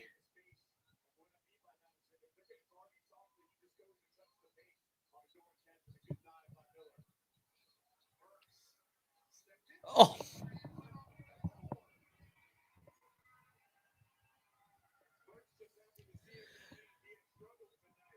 Banked in 3. Unbelievable. Unbelievable. Nice pass. Chom, free throw.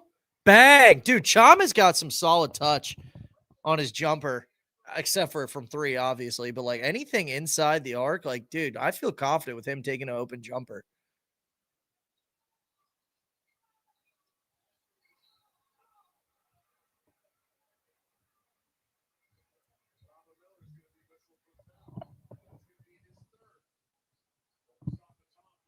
Nice, Chom. Hell yeah. Is that his career high? Ties his career high. That doesn't shock me. I mean, he's a shot blocking defensive guy who potentially can stretch it, but he got better once, the year went on in UCF, and he's more of a guy that they saw upside with rather than a proven commodity. Chom legacy game, baby.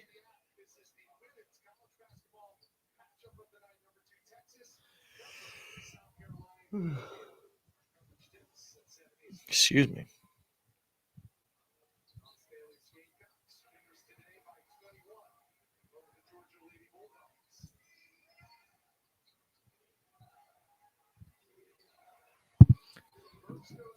$57-57, 8 left. Here we go.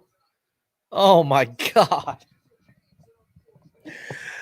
Oh, Jizzle throws it away. I love Buck giving Jizzle some whatever advice or whatever, dude. Buck, stay away from Jizzle, please.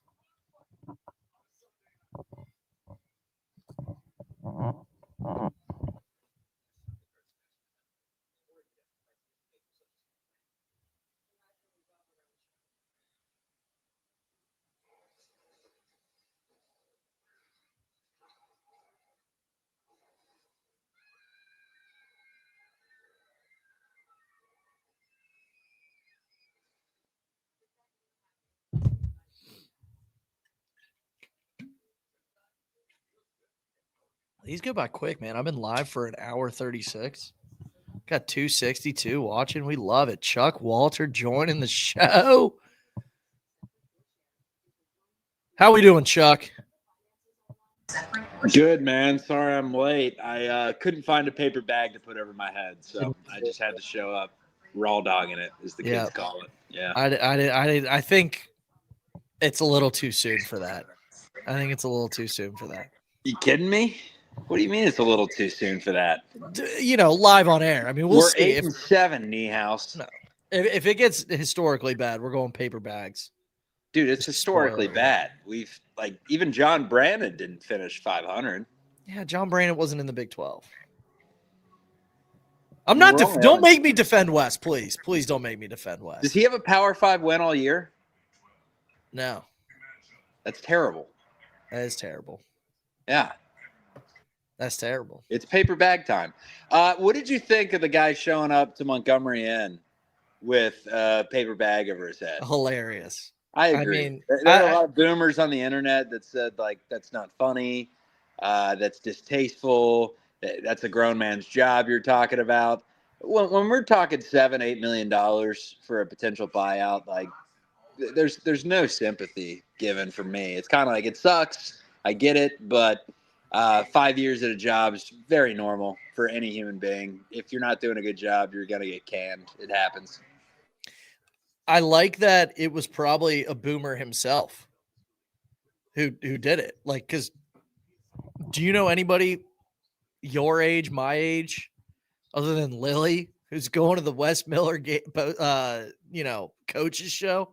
That's like an old person thing. And I mean, or just someone that's a diehard fan of the Ribs. Well, I just I love how he went paper bag at Montgomery Inn, probably got ribs. Like you said, dude, that paper bag had to have been disgusting by the end of the night.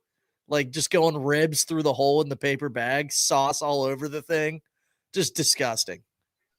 I wonder if Wes came up to him and he's like, "Hey, dude, come on, man. Please. What are you doing?" I'm just a human. I'm a human being with feelings. All right, Chuck, are we synced up? I'm watching Arizona hit a game-winning half-court shot. Yeah. Yeah. Let's see. It just cut to the announcers. Did that happen to you? Okay. All right. We should be synced. Yeah. We should be fine. Miles Simon. We should be good. Hudson's going to be joining for the post game too. It's been all downhill since Miles Simon hit that shot. Truly, all downhill. Oh, that was him. I didn't even notice that. That was him. And since then, we've lost a million times to Xavier. We've had Martin blow out his knee. We haven't had anything good. We've had 2 Sweet 16s since then. Yeah, I know that it just shows that, and there's a banked corner 3. Unbelievable. So we had a banked in 3, a rolled in 3. And since he's down 60-57, Buck Harris, finally a finish. Love it. Pause for like half a second. Okay. All right, go. You just brought it over half court.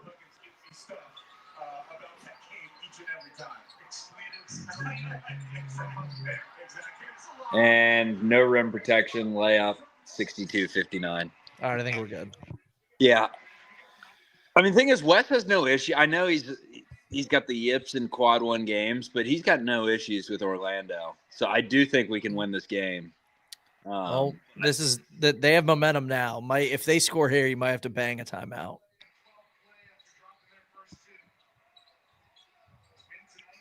Oh, nice play by Day.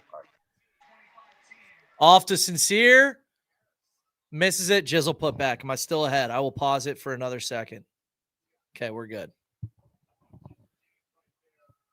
62-61, UCF leads. I can't look over here at the ESPN website because it's spoiling it for me. It's ahead. No, it's behind. No. I have my score. I have the stats. I have the box score up. It's ahead. That's a BS call on Day.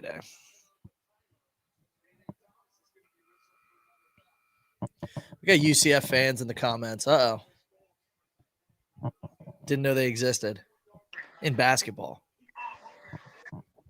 Not many of them. My boy Kenny Morales, an old sports anchor in Tampa Bay that's a UCF alum. He's like a diehard UCF basketball fan. And it's always kind of fun, because he's one of the few people that I can like talk shit to, and he truly has no response. He could be like, well, that one Jaron Cumberland year we beat you. But really every time they've beaten us, we've been pretty awful. Yeah. That's like the one team that we've been able to kind of handle. Do we have Oh, I guess they beat us in the Crown. I was going to say we got a nice winning streak going on against them, but they ended our season. I don't think that should count. It counts. That's postseason basketball at its finest, baby. Yeah. What was Crease's injury? He's hurt. I mean, it's leg injury. I don't know. Or shoulder. I think it was his shoulder. I don't know. Honestly, I think this has to be the least invested diehard fans are of Cincinnati basketball in our lifetime. Because here's the thing, Niehaus. The first year of Cronin was obviously an awful team, but that was the inaugural year in the Big East. So you're tuning in just to play Roy Hibbert and Hashim Thabit and all these different Big East teams. We've now been in the Big 12 for a couple of years, to where that excitement factor is kind of gone. And I don't know. I think people were pretty fired up beginning of the year, like Louisville, even though we didn't show up to that game. But I think it'll be fun to watch Darren Peterson on Kansas. And that guy's going to be a stud. Oh, my God, another buck 3. I mean, what?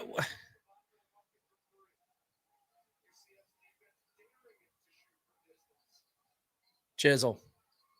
To the rack. He's about to get double teamed. Baba? No. Of course not. He's like one of 600. Yeah. Man, right.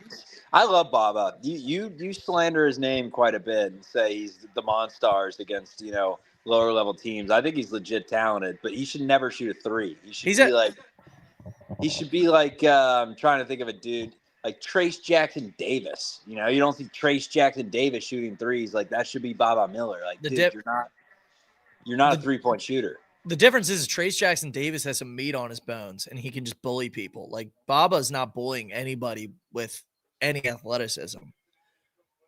Baba's had a good game. What do you mean? They have the same exact build. If anything, Baba's got more potential than Trace. Yeah, more Trace potential. Jackson Davis every night, Niehaus. Trace Jackson Davis is thick. He's strong. Baba's skinny. He can't back people down. Well, neither can Trace. Well, he's just now a vertical threat around the rim. He could in Indiana. Yeah. Difference is Trace could actually shoot. In what world can Trace Jackson Davis shoot? Like, do people not watch Trace Jackson Davis? Like, I host a Warriors podcast. Chuck, this is taking a 3-pointer in his life. Chuck, All right, 64-61. Sorry. We're on a scale. No. We're on a scale here. This guy's playing in the NBA. He can shoot. He could shoot if he was at UC. It's all on a scale. He's probably just turn around. 1-3 with the Warriors. How's that not a foul? 60% from the line, but yes, he can shoot. Chum's getting murked. Buck. Wow. Talk about a bailout. I just mean on a scale, if you're in the NBA, you have some shot. Could he shoot under Wes Miller? No.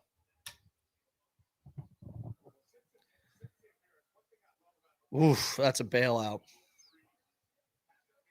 I mean, that's good defense. Abive looking at Wes.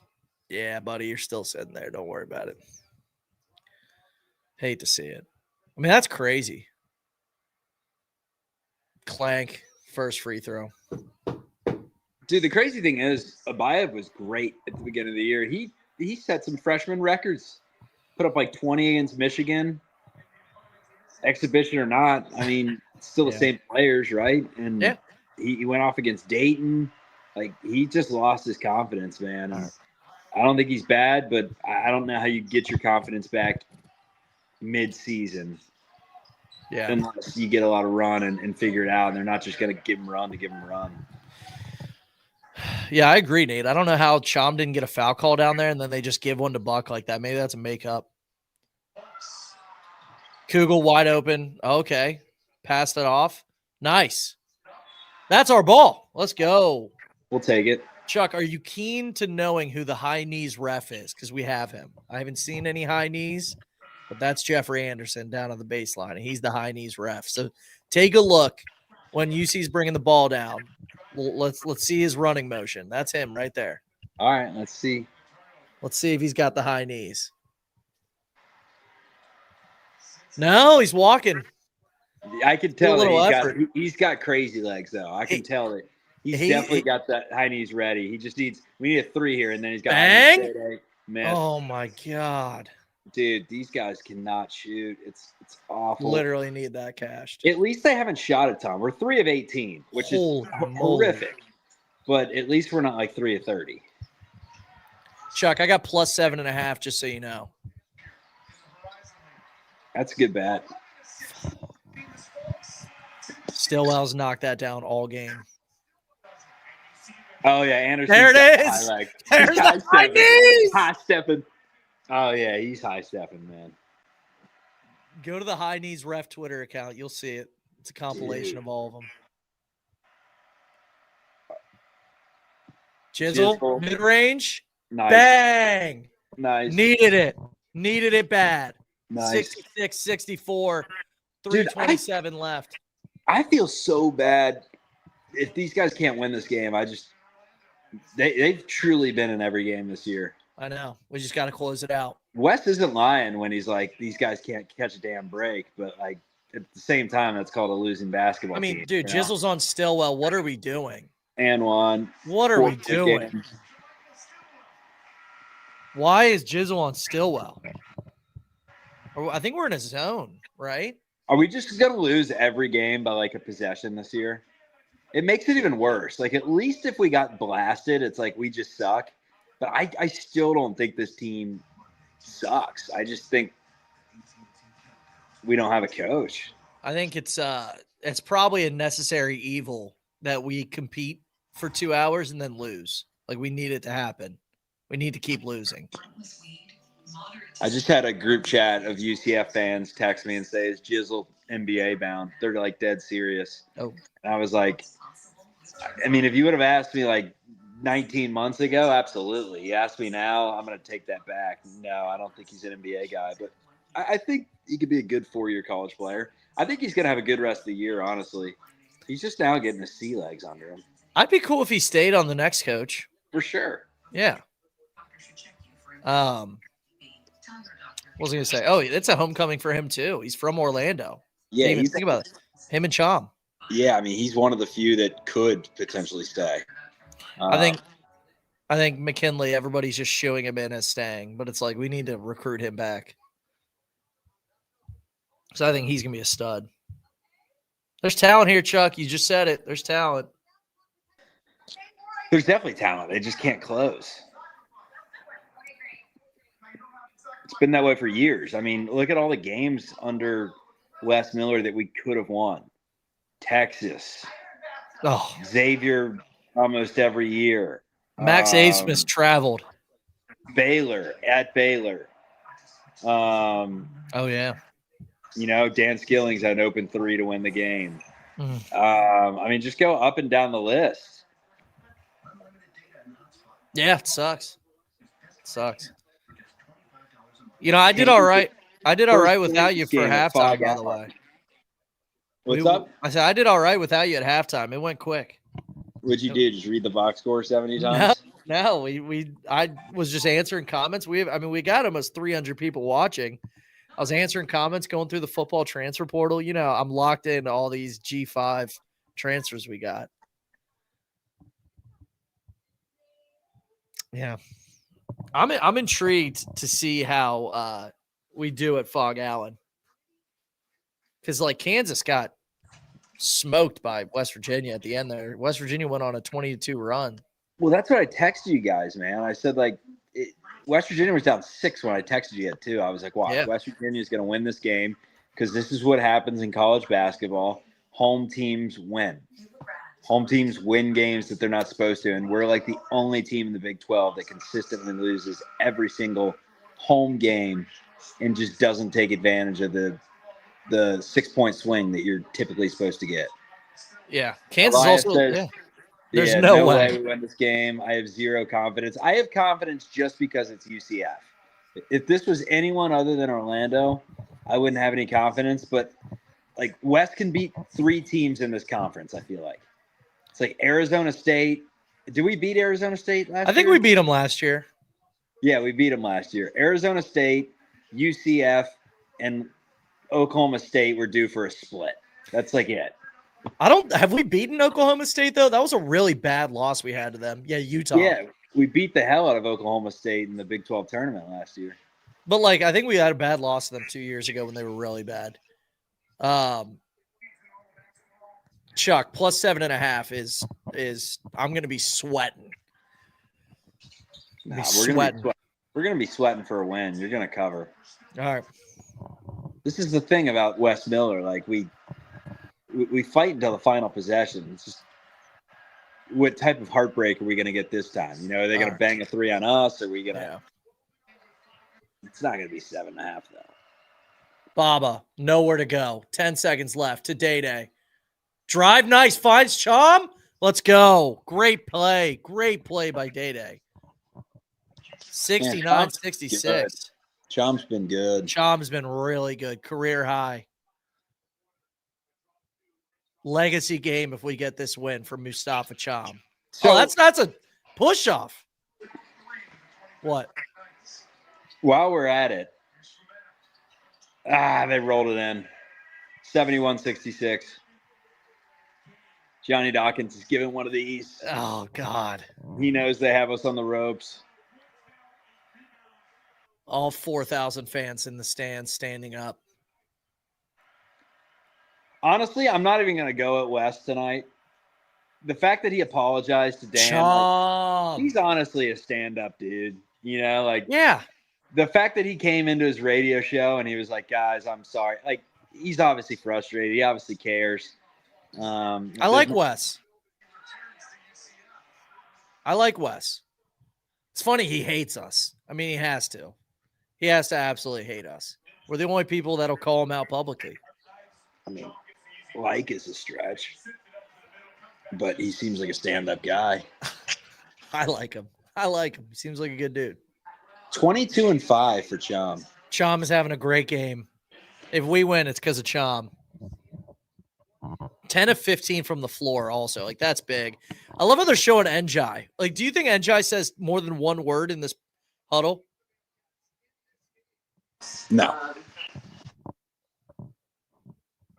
No words yet?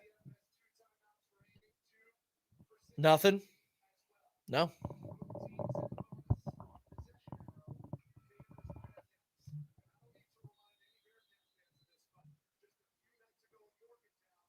Yeah, okay. Where's the guy who said there was 12 wins on the schedule? Niehaus, I lost the TV.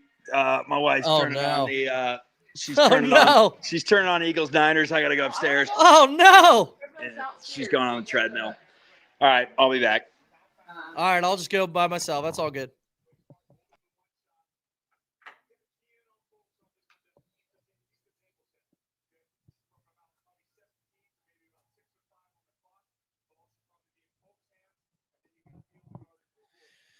All right. 71-68, a minute 50 left. This is a massive, massive defensive possession. Day-Day's on Kugel. Stillwell's open on the... Oh, that's good D by Baba. Let's go. Let's go. Foul. Oh, he can't believe it.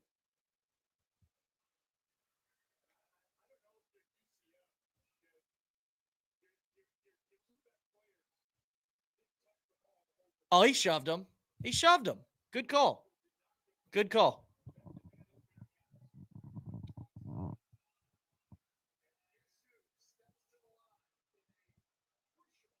Oh, God. Chum.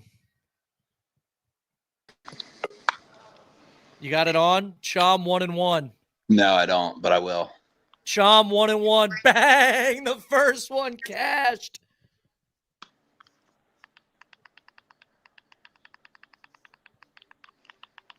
What's the time? 1:30. 71-69. Chum just made the first free throw. Cashes them both. Oh, Chum. Legacy game. 125.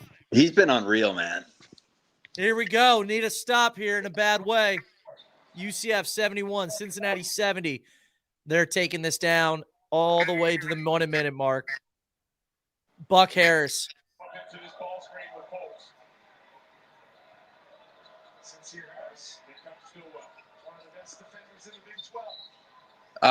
Where are you at? Where are you at? Where are you at?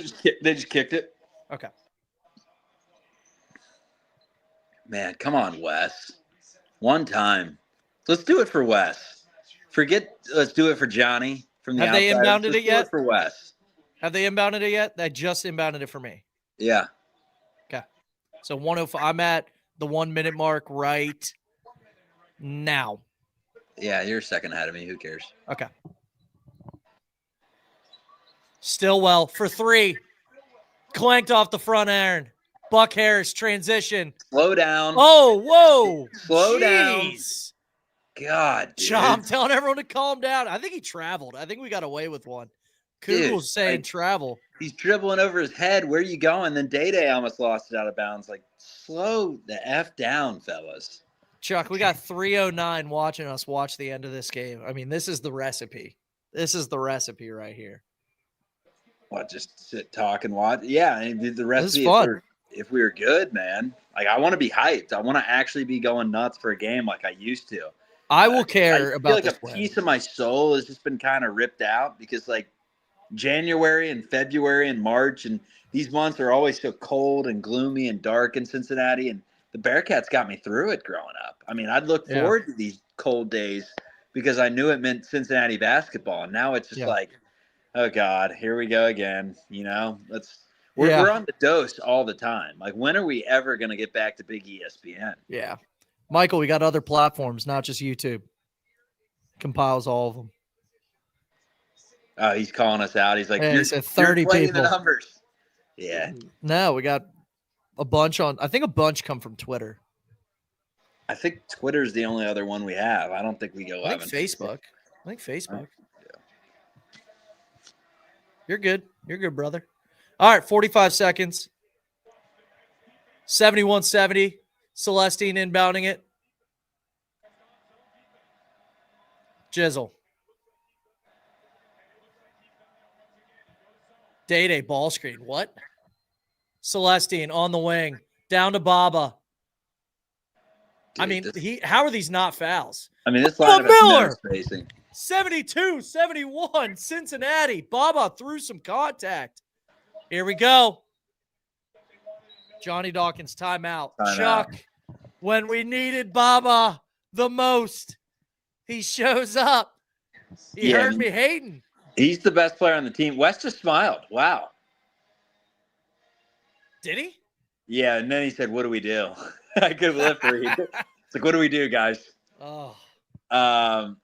What do we do here? I put Buck on Kugel. Don't foul. Make sure Stillwell doesn't have a free throw level shot that's wide open like he's had. Oh, Chuck, are you ready to get your heart broken on live video? No. Not that it's, it's UCF, Cincinnati, and both teams. I guess UCF's good. This would be a ranked win. Yeah, dude, this would be a quad one, probably quad one all season long win. I can't look at the comments because here Hudson's on. Here, let's remove the here, let's do this. All right, I removed the scoreboard. We don't need it. Hudson gets a new fit every time I see him in terms of Hudson, please pause your TV.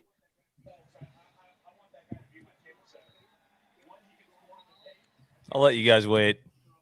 Oh God. It's fine. All right. Stillwell driving to the basket. Kugel off the curl. Folks, oh my God. A floater. 11 seconds. Oh, God. Don't look at Twitter. Whatever you do, don't look at Twitter. UCF 73. Can we get on Hudson? Do you have Tyler Dugan's number? We got to start getting him on. Probably in a group text somewhere. We got to get him on for his post-game rants. They're pretty comical on Twitter. Yeah, where he's on Twitter. Where he's in a car with like his kids in the back. It's pitch black, and he's just cussing out Wes Miller for 10 minutes. It's good content. It is. No, is that Yugs? Is that the Yugs? Is that his yeah, name? yeah. Okay, yeah. He's got great content. He's got great stuff. Dude, Hudson. Either you're not reacting or you're pausing the TV, okay? I paused it. I think I'm close to you guys. I'm just not going to react because it's going to be at least a second or two off no matter what I do. I think me and Chuck are synced up. Why don't you just turn your camera off and so we can't see it in your face? Because you don't have a good poker face, man. I'm just not going to look at them. I'm just doing this. It's in the chat box anyway. I'm not looking. They just showed UC's huddle. They just showed UC's huddle for me. All right, then you might be slightly ahead. By you and I are queued up, Niehaus. I think so. Now they just showed Fulks who just hit that shot. All right. Back to UC's huddle. Chad Dollar. Yep. Chad Dollar, what was he doing there? Chad Dollar, did you see Chad Dollar? All right. I think we're good. Am I doing play-by-play or is Chuck a play-by-play guy? Chuck, you take over, buddy. All right, let's do it. 11-8. Take two. Yeah, 11.8 ticks on the clock. No, and boom goes the dynamite. UCF, we got Wes Miller. He needs a quad one win bad, and he needs one down the stretch because this is a team that has not been able to finish out close games. Here we go. Getting a ton of them. Here we go. Trigger man is Baba Miller. 3, 4, gets it in. Jizzle James. 10 seconds to go. Oh, Takes it over half court leisurely. 6 seconds, gets a ball screen from Chom. It's Jizzle. Mid-range, passes it up. Celestine chucks up a deep three for the win. In and out. Cats lose. And the fact that that's what we drew up, man, Wes is a dead man walking. 0-3. The Cincinnati Bearcats are 8-8. And again, guys, I made an awesome intro video that I would love to play, but I don't think we're going to get to play it the rest of the year. Heartbreak City. That's all I got to say. Signing off for John Fanta and Miles Simon, I'm Chuck Walter. Back to you in studio, Zubin. Are you leaving, Chuck? Are you leaving the show? No, I'm good. Okay. I'll go down to my studio. Do you want to drive or you want me to get it going? Get it going. I'll go down to my studio.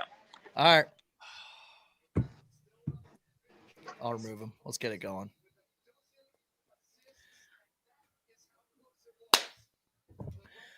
All right, welcome into Chatterbox Bearcats. I'm Nick Niehaus, Hudson Klauke joining me.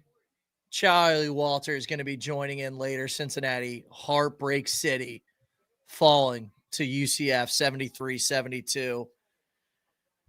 We just watched live, Hudson. A chance to win it. A play that seemed to go to nowhere with Jalen Celestine taking the final shot. When you're only down one and a contested deep three from a guy who is not even in your starting lineup is the one taking the final shot, you got to question what's going on. I don't think that's what they drew up. That's for damn sure. It looked like they just wanted to get it to Jizzle or Day-Day in space. Yeah, obviously in those scenarios, you want to get it to Chum. I mean, the guy was playing out of his mind. If we played UCF every game, Chum would be a top 10 pick, man. He looked incredible. You want to get it to your bigs, but it's tough when there's 10 seconds left to get it to your bigs. Like if they're not open in the post, there's not much you can do. That ball was halfway down, man. I was like, just give Wes Miller a quad one win for the love of God, man. The guy needs it. And, you know, this is the close but no cigar season. I mean, I've never seen, like, we're going to be really bad in the Big 12, but all of these games are down to the wire. Like, hang the banner now. We were close in all our games. It's just so infuriating, man. It is. At least this game, it's not like we just couldn't put the ball through the hoop in the final 5 minutes. We actually put up a fight. UCF, I mean, they had a shot to take the lead with 20 seconds to go. So we had a real chance to win, and we were kind of humming there because we were on the back of Mustafa Cham, who finished with 24 points, 10 of 15 from the floor, who also hit a three. I mean, Cham looks like he earned all of his money tonight. But again, I mean, you just look at the coaching and you look at the play, like you said, definitely not what was drawn up, but what was drawn up? Nothing good, right? Like, where was Jizzle going? I'm surprised they didn't draw something up for Shanabayev like he did at the end of the first half. I was like, what? We're drawing plays up for Shanabayev right now? I know. This is the first time we've scored over 65 points since Xavier. So that just kind of tells the story of our offense. And this is one of the best offensive games they've had in a minute, besides shooting the three ball.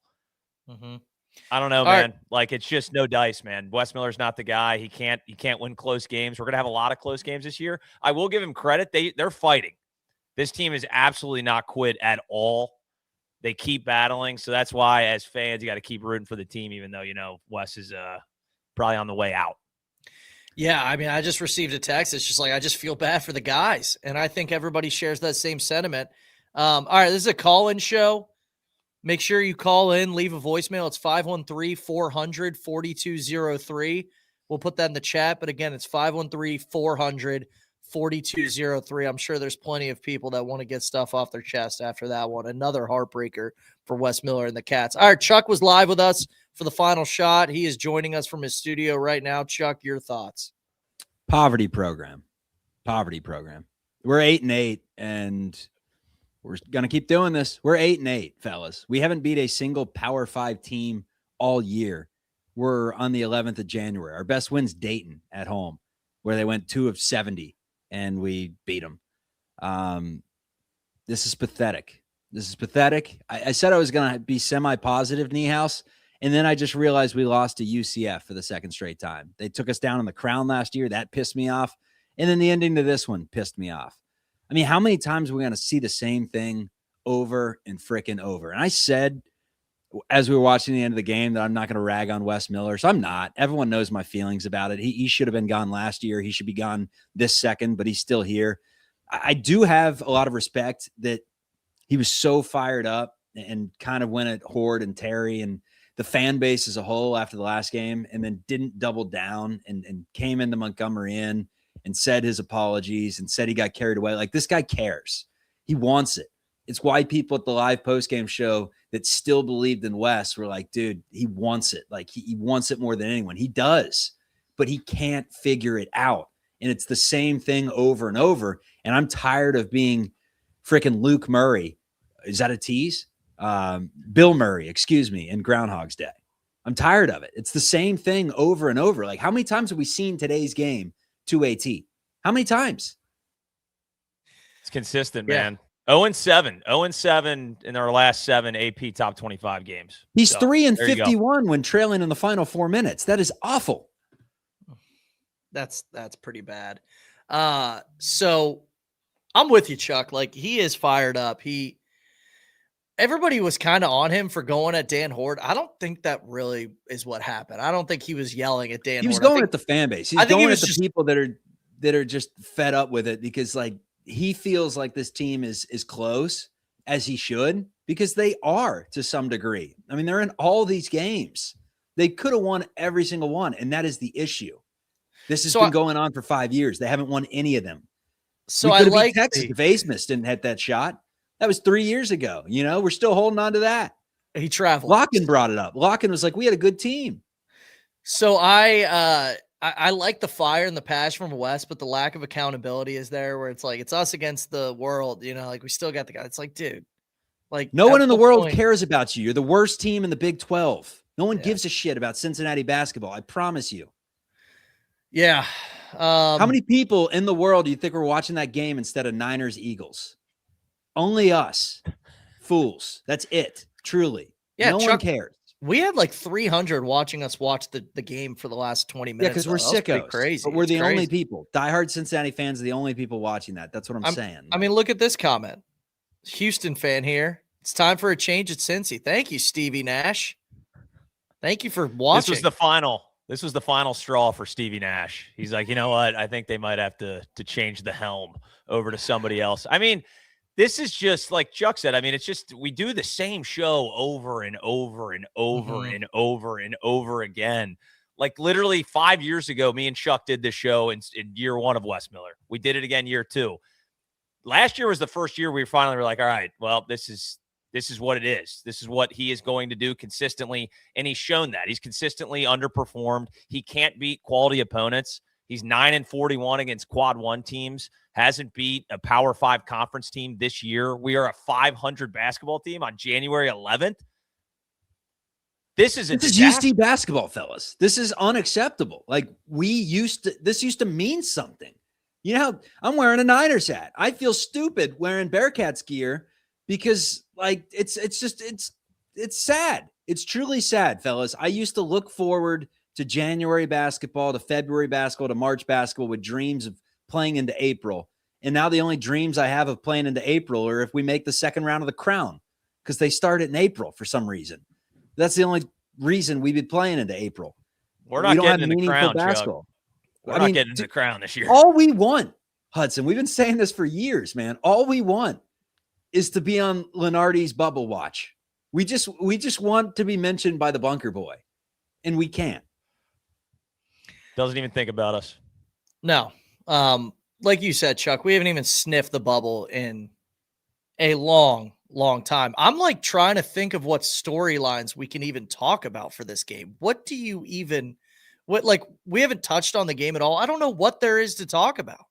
Like, what even happened to that game? How did we even get it to be, a loss in terms of you have Chom go off, a legacy game for Chom and a loss. Baba played his ass off, rebounded every freaking ball that came his way, actually scored decently. He had 13 points, which is the most he's had against a Power 4 opponent all year. And we lost. I don't even know what happened. I watched the game live on camera. I don't even know what happened. It was the 3-point shooting. That's it right there. It's 3 of 19, 16% from 3. Other than that, you're right. Like Jizzle James played a great game. Baba played a great game. Mustafa Cham was unconscious, man. He was fantastic. He was hitting turnaround, post up, top of the key. He was doing everything that you'd want him to do when we signed him. And you still come up with the L. And that's really tough. Like Sincere Harris was just an issue tonight. They're begging him to shoot. They're giving him 7 feet, and he just can't shoot it. And it's not really his fault, but the guy can't shoot the basketball, and that's where you're looking at 3 of 19 from 3. That's going to lose you a lot of Division I basketball games, especially on the road. And, dude, we had this argument when they signed Buck Harris as their first recruit out of the portal. We were thinking, like, maybe we should bring in a shooter to start and then, bring a guy like Buck Harrison to round out the class as like a complimentary piece. And everyone's like, no, Abayev, we'll be good. We'll be fine. And there's no excuses. Like, what is the excuse that Jalen Haynes isn't playing? Like, is he going to help that 3 of 19? Wes has not been able to find anyone that can put the ball in the basket, man. No one. So it's a little chicken or the egg, because every time I see a, kick out to Sincere Harris, he's wide open. And I'm like, God, can you imagine if this was just anybody else? But then again, they're just leaving him open. So I can't really be that upset, because he's open because they're just scouting the fact that they are dying for him to shoot a 3. All right, I got to show this comment because I think this is the state of the show. Not a Cincy fan, but I've been watching this show because you guys are hilarious. I genuinely want you guys to win now. This is heartbreaking by JS Mixes. So JS, we have Xavier fans that like us. Who are you because a fan they're of? just like, the jesters. They go out should there. Should we change the podcast not to sports category, just to comedy moving forward? Because it really is. It's just like off like some funny takes, Like, I don't think you guys didn't do the paper bags, did you? No. I think I texted somebody and I'm like, is this taking it too far? Like, would we get a lack of professionalism hit here? And he's like, it's a little far. It is. We'll see when, if it's like, if we're 0-5 in the Big 12, paper bags are coming out on the show. Well, if Wes Miller was doing the Tommy Tuberville, then I think the paper bags are warranted. Like Chuck said, the guy cares so much. At the end of the day, like, if just because you want something, I want to make $600,000 a year. I told my bosses that too. And they said, that's fantastic. You can want it all you want. You're never going to get it. Like, it doesn't matter how much he wants it, but you got to give him some respect because the guy cares. And one thing I will say about just the rotations and stuff, we were begging him to tighten up the rotations. He didn't play anybody besides Celestine off the bench more than 7 minutes. Like, he's tightening the rotations quite a bit. And with Kirk Creason not playing, that kind of sucks because he's one guy that can actually knock down shots. But at least Wes is not just doing the same thing and ramming his head into a brick wall. He is trying to change some stuff. We're still losing. I mean, this comment, stay crazy. Who cares? He cares. Come on. I'm with you. This is big time. This is professional basketball. Chom's making $2 million. Dude, this all comes down to the AD that extended him years ago and put us in a position to where even when he's 8-8 and the fan base can't stand him, like there's truly no one left in the fan base except maybe some trolls that don't like UC at all and just, kind of like to badger their buddies and say like, oh, extend Wes. He's got the fire. Like, there's not a single UC fan out there at this point that believes in this guy. Not a single one.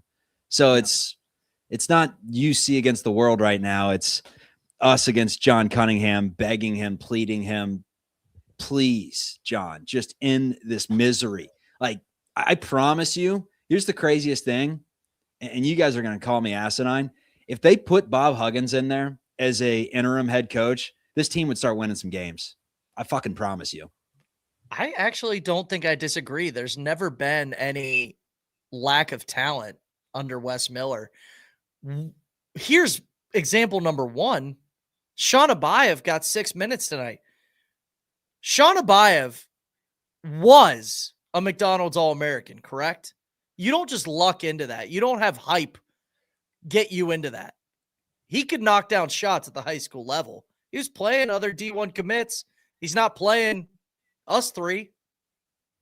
I know Hudson was a lockdown defender, so I don't want to, throw anybody else under the bus. But what's going on with Sean Abayev? Do you think if Bob Huggins comes in, coaches Sean Abayev, anybody else comes in, coaches Sean Abayev, he's getting 6 minutes? I don't know if Bob Huggins would recruit Sean Abayev, to be quite frank with you. But yeah, I think, and at this point, I feel bad for the kid. It's the confidence. He's lost all confidence in his jump shot. And that's what he is. He's a jump shooter. He likes that little step back 3. He can't hit it to save his life, man. And he's not really that good of a playmaker outside of that. And he's a terrible defender. So if you're Wes, it's like he doesn't have time to have Sean Abayev figure it out. It's already over at this point. You might as well start him. Yeah. Get some shots up. He's got to have one of the lowest productions you will ever see as a McDonald's All-American. Like, I'm trying to think off the top of my head of a guy that just did not. Bronny James? The only thing. Bronny James was terrible. Yeah. The only thing that would be debunking that would be like somebody going to a Duke and being like their 8th guy, 9th guy, right? But at some point in their career, they're going to have more production than this. It's just like we obviously don't know what's going to happen in Sean Abaya's career, but yeah, you're right. This is quite literally terrible for somebody who gets minutes on a roster that can't shoot at all. It's like this guy's supposed to come in and be able to shoot the ball. We have a roster that can't shoot the ball, and he's getting 6 minutes. It's crazy. All right, Niehaus, you're driving the show, but I'm just going to come in. I'm like the mid-show conductor. I'm taking the keys. I'm saying we're taking the show a completely different route. No one cares about this current year's team. Let's start talking coaching changes. I'm serious. Who out there, because I have not heard you guys, who out there would you want to call first and have them tell you no? Who is the, like, I remember 5 years ago before we got Brannon, that name was Rick Pitino, and everyone called me asinine. I'm like, dude, the guy's rocking UC polos out with Mick Cronin to lunch. Like, he knows all about this area. He coached at Louisville. He's desperate. And everyone's like, show cause. I'm like, they're going to be paying the players in 2 damn years. Who gives a shit about a show cause? Just do it. And of course we didn't do it. We all know how that turned out. We got John Brannon instead of Rick frickin' Pitino. I was begging for it. So now I bring up the name. Eric Lilly already hates me for it, but Bruce Pearl, call him and make him tell you no. Not saying that we have any chance of getting him, maybe zero, but call him, find his contact somewhere, make him tell you no. Yeah. Hey, 65. I think Lilly, when you shot that out there, he was like, he's like 86. He's 65 years old. With modern technology, Bruce Pearl could live till he's 110, and he could be coaching the Bearcats for the next 40 years. Okay. Yeah, sure, Chuck. If I could get anything I wanted, like you said, the Wes Miller, I just want Bruce Pearl to coach here. He's not going to. He would have any job that he wants in the country. I don't know why he would pick UC. But yeah, I mean, you make those calls, but I think a guy like Cunningham, he likes to have his like paw prints. Dude, he was coaching at Auburn. Auburn hadn't made a tournament in 18 years before he got there, Houdini. That was by necessity, though, Chuck. Well, right now he doesn't have a job. If he wants to get back in the game, like he left because obviously some personal things were happening with the whole, we all know what happened there. And he got into commentating. I don't think he probably wants to coach. I just think you make that call and make him tell you no. Let's call Brad Stevens too, man. Jay Wright. Call them all. Yeah. Make him tell you no. Yeah, call Pitino. Fuck it. Call Pitino. You think Roy Williams will take over for Wes Miller? That'd be the funny. Richard and Rick in the crosstown shootout would just be an electric factory. Mm-hmm. The only one I don't want to hear is Chris Mack. I don't want to hear that. Here's what I don't want to hear. And I don't want to, you know me, we don't yell at our viewers like some other things or some other, podcast might, but Cincy Dub program would be in a much better spot if people weren't soft and Brandon was here. A much better spot from Wes Miller currently, sure. But like, I vehemently disagree with this. We didn't give him a chance to bring in that second class, but it was trending to be pretty ugly. Like Bryson Spell didn't even get on the floor in his 4 years at Liberty. That was the only guy that we had locked up. Now, granted, all the players that left, Tar Eason was leaving regardless. Mason Madsen, I'm a professional basketball player, but like he left. Who else was on that year's team? Davenport, Micah Adams Woods. Like there were some names there that like Locken was probably going to stay regardless. He said he didn't want to transfer. So we would have had Locken, Bryson Spell, and that was probably the team, but you had the portal to go after. It's hard to say, but considering he's a painter now, I don't know about that. I was going to say that's where it ends. Like you can tell because he's painting now for a living, and no shame on painting. I'm painting my bathroom right now. It's an absolute disaster. I may call John myself, but no, it was kind of a perfect storm for him with the COVID shit. Like he got screwed probably, but he didn't have a roster coming in. Bryson Spell, I mean, 6'9", I'm looking at, 230 average, 1.4 in his career. So I don't know if Bryson Spell was going to save us. Hot take, though. He had a better season than Wes ever had at Cincinnati. Brandon had 2 seasons. He made a conference championship, and he would have made an NCAA tournament in his 2 seasons. Now, granted, in that conference championship, he walked off the floor before the game was over and lost by 75 points, and that year's team was terrible. But remember, DeJulius left and came back, and Gabe Madsen left at the beginning of the season, and it was just a weird COVID year. There were dudes that would have to sit out games because they tested positive for COVID. So again, it's hard to judge it off that alone. But the fact that you can say like Wes Miller did not have a better team than John Brannon's best team is kind of sad because Wes had 5 years to do it. He also won a championship. He also won a conference championship. We won the regular season conference, right? So I think it was like a 3-way tie. That tip in from Trey Scott to beat Temple. That was the last day I experienced happiness, man. It's crazy. I do love that Brandon like still shits on us when he can on social media. Like whenever we lose, he like retweets it, and then like he had a comment with when Xavier beat us, he like reposted it. I do love that. He still absolutely hates the university, and he should. He should. DJ Erie Tunes hired John Gross, Akron's coach. I'm telling you, great defensive teams, and has taken Akron to the tourney 3 of the last 4 years. What scares me, how often, and that's what scares me too about Grand Canyon, Bryce Drew, is that like when coaches fail at the high major D1 level, and then they try to run it back, like Tubby Smith or whatever, where it's like, it doesn't work out at Texas Tech, so let's hire him at Minnesota, yada, yada. Like it never gets better typically. And he was a younger coach when he was at OU and had a great run at OU, taking them to the Sweet 16, and then goes to Illinois and failed at Illinois. So you kind of want a fresh coach that's been there or that hasn't been there, so you don't necessarily know. But at the same time, he's one of the few that I may take a gamble on because that was a while ago. He's had really good teams at Akron, and I don't think they were that awful at Illinois. I think he had like 3 or 4 years there, and they were just whatever. And Underwood's really been the only guy that's been able to figure it out there. So I wouldn't punch air, but I'd rather have – I mean, Schertz is the dude. I watched 30 seconds of SLU basketball the other day, and I'm like, this is our guy, man. He'd probably pop on this postgame show right now. He'd be sending in voicemails. He'd be like, fuck yeah, Chatterbox Bearcats, 4-0, baby. There's a couple sentiments in the comments right now that people don't want to hire mid-major coaches. They're like, we need to go with the proven head coach, nothing mid-major. I'm sorry, but that's how you get these guys. Like, look at the mid-major coach. Everybody was a mid-major coach at one point. Nate Oates at Alabama. You know where he came? He came from Buffalo.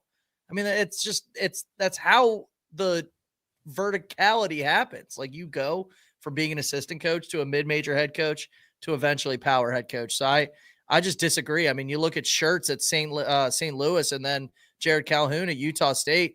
Those are the 2 number 1 hires that you look at if you're Cincinnati. Hudson, do you have anyone other than those 2? Yeah, it's Luke Murray, assistant over at UConn, young guy. It almost makes me nervous to hire a young guy after we were so excited. Like Wes Miller had the most wins under 40 or whatever it was. But I mean, that guy's been around winning quite a bit. He might be a little bit of a psychopath just being on that UConn staff. But that's another guy I think you definitely talk to is Luke Murray. Plus, you get Bill Murray to join, to be a fan of UC. Like Nick Lachey's been holding the torch for a little bit too long as the famous guy that's the UC fan. The issue with Wes wasn't the hire. It was the extension.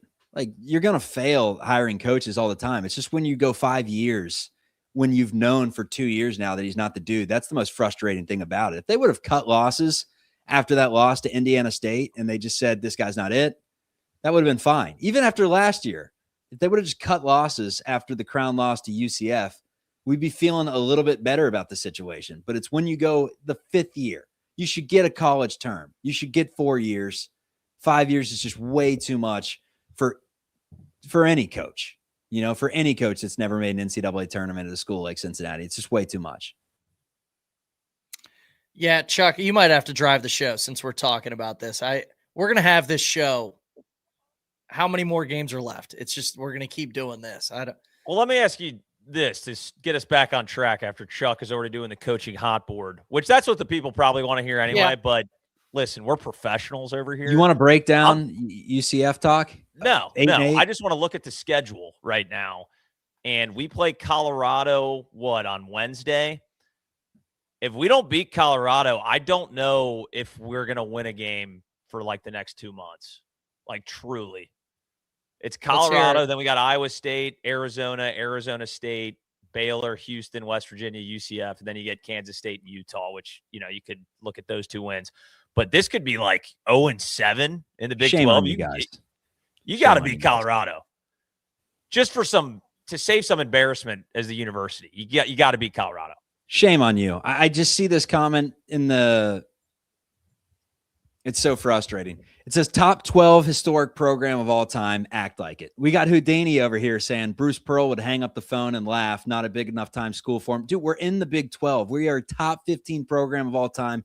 We sell out a 12,012 at this point. They reduced it, but we sell out the stadium for teams that are ass, that haven't been to the tournament in 5 years, and we still have people watching and caring. There's something here. There's always been something here. Don't sell ourselves short. We are quality control, fellas. Do not sell ourselves short. And we should go out there and take a swing. Make them tell you no. Truly, make them tell you no. And that's why I said get Pitino last time. And everyone called me crazy. The show caused just. And it's like, dude, we would be in a great spot had we just hired Rick Pitino instead of John Brannon. Yeah, a great spot. We'd have 4 NCAA tournaments instead of this. But guess what? We got buffoons running the show.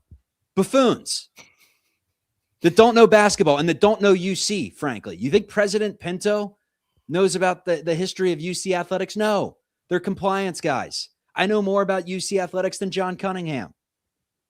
Historically. Not right now, obviously. Yeah. I'm with you, Chuck. I mean, Pitino not hiring him was just obviously a mistake. I mean, look where we've been the last 6-7 years. Not on purpose. And it's just, who's the big swings outside of Jared Calhoun, Josh Schertz? Those are going to be big swings, and they're mid-major guys. Like, one team is going to gobble those guys up. We better be the best looking, program out there, because Jared Calhoun and Josh Schertz are going to get a big time job. You just got to take them. It's still a really attractive job. Like, let's not get that twisted at all. I know it's gotta be. We know it is. The facilities are fantastic. The NIL that we've been able to generate with Wes Miller, I know it doesn't show when you look at the wins and losses, but it is a very, very attractive job. I'm not saying that you don't call Bruce Pearl. And Chuck, acting like nobody wanted to hire Pitino is a lie. I mean, everybody I talked to was like, give me Slick Rick right now. Yeah, because we're all smart. But all the compliance guys, I guarantee if we called up Lily and we said, what do you think about him? He was like, no, I was actually in the Brannon camp. Probably. Yeah. Do we want to get to voicemails? Should we just do that? Do you have, Chuck, Yeah. what do you have? Got more or no? No, I've been I don't even know what to say. A year. I was out of stuff after West Virginia last year when I played the bagpipes. Like, when I said this program's dead, I meant it, and I'm just here so they won't find me. Genuinely, I don't know if people understand how hard these shows are at this point, because they just keep losing the same way. We've had 3 games in a row come down to the final few minutes, and it's like, do we break down the head screen with 17 minutes left to go? I don't know what else to talk about. And the worst part is Wes says the same thing over and over. We're coming. We're going to break through. We're going to get that break. We're going to get some luck on our side. Like Cincinnati, nobody's had more injury bug than Cincinnati. And it's like, dude, no, you're 2 years too late on that. We believed it years ago. We don't believe it anymore. And it just makes me more angry. But he's got to say it. I get why he says it. Like, what's he going to say? Like, we suck. I'm done. Peace. Yeah. No, he's not going to say it, but. Yeah. All right. He's going to go at Horde again? Oh, I'm curious. That would be a good bid if he just started going off on Horde in every post game, and it was kind of a thing that they knew they were doing. And then just apologized at Montgomery. Yeah. He's like, damn, I'm sorry. Who was the guy? Can we find out who the guy was that was wearing the paper bag? Did he leave it on at Montgomery Inn for the entirety of the show? Or did he like get some ribs and he's like, well, now this is kind of awkward. Let me take off my paper bag. He's like, how am I supposed to eat this baked potato through my paper bag? Yeah. Man. He's 47 years old. Sorry, Deb. He's like, I got to head over to Montgomery Inn. Why do you got a paper bag on your face? Well, you see, we haven't made a tournament in 5 seasons, Deb. So I'm going to go make a statement. We need to have that guy on the show. I would like to have him on the show. I'll interview him myself. Let's do it. We go from Vic Locken being the last interview to the guy who had the paper bag on his head at Montgomery Inn for the Wes Miller radio show. All right, voicemail number 1. It's Cord 741 from Cincinnati. I'm a Bears fan, so at least I got to see one of my teams have a legendary win against a rival. But if we're still calling UCF a rival, certainly wasn't going to be tonight. I am having a good time, though, only watching the second half. You commit half the time, and then you already kind of know the outcome anyway. So save the time, guys. It's a lot better. Peace. Yeah. You'd check in at the under 4 TV timeout. And I thought today, since he could have actually won this game, because like I was saying, it's UCF, Oklahoma State, Arizona State, Colorado. There's like 5 teams in the league that you can chalk up as 50-50s. And then everyone else, it's like 10-90s, it feels like. Have we beaten every team in the conference? No. Hell no. Beat Iowa State. Oh, yeah. We haven't beat Iowa State. Who else, though? I mean, we We did beat beat Kansas Arizona? because they had nobody on their roster. That's true. Was that last year when we beat Kansas? That or was 2 years the ago? tournament Yeah. a couple years ago. Have we beaten we haven't beaten Arizona. Arizona, but that's one time. That doesn't necessarily count. Have we beaten Kansas State? I don't think so. Have we beaten Baylor? I think we Yeah. had 2 teams. Yes. We did? Okay. Yes. Yeah. We beat them last year. We beat At Edgecombe. home. Oh, yeah, At you're home. right. God. Beat BYU, beat Oklahoma State, right? TCU we beat. We didn't beat Oklahoma when they were in conference. That's when it all started going downhill, and West Texas. couldn't close out Oklahoma every freaking game. That's where the curse started. Those damn Sooners gave us the curse and then ran. Haven't beat Houston. Well, obviously. Yeah. Haven't beat Big Forgot 12 about that Houston. one. Yeah. Yeah, that's Yeah. a pretty obvious one. Haven't beaten them since before the world shut down. That's crazy. That was 6 years ago. All right, voicemail number 2. Yes, this Brazilian Bearcat, and I think offense would really be stimulated with the wing guard of Aluka Atari, number 14 in your on the depth chart. He hasn't seen much time this year, but get him in there. Absolute fire hose from 3. And every time I see Hal Beans a lot, it's like, God damn it, Bacchitis, speak English. That One issue with the whole Lucas Atari thing. He's no longer on the team. Yeah. So that's the issue with playing him. we got to move on. Get this guy on the coaching staff. He looks at Wes. He goes, I think we got to play Atari. He's like, we dismissed him from the roster like 3 weeks ago. Oh shit, seriously? I mean, what are all these assistant The coaches even semi-pro doing? reference, though. I like that semi-pro. Ugh. No, Hudson, Bacchitis. ask that again. You're right. We need to talk What- about the bench. I want to know what all the assistant coaches are doing. He's got like a small village of coaches on the bench. Like we have like 20 coaches. I have no idea what they do. Zero. I don't think they do. I don't think Wes even knows. He's just like, I was kind of a guy that I liked, so I just made him like the defensive quality control analyst of some bullshit job. Like, it's insane, like the payroll that we have for the coaching staff, and we look like a team that doesn't get coached up on anything. Yeah, I mean, when we were watching live, they cut to the huddle, and they were on Njai, obviously, because he was a former UCF assistant. And I was joking to Chuck. I was like, Chuck, over under 1 word spoken in this huddle. And he didn't say a word. I don't know if he's spoken at all during the games. He got us Chom, and Chom did well tonight in a losing effort at UCF. But anyway, all right, we got another one. Let's play it. Hey guys, this is John from Louisville. Just calling in after the game, disgusted again by another disappointing loss.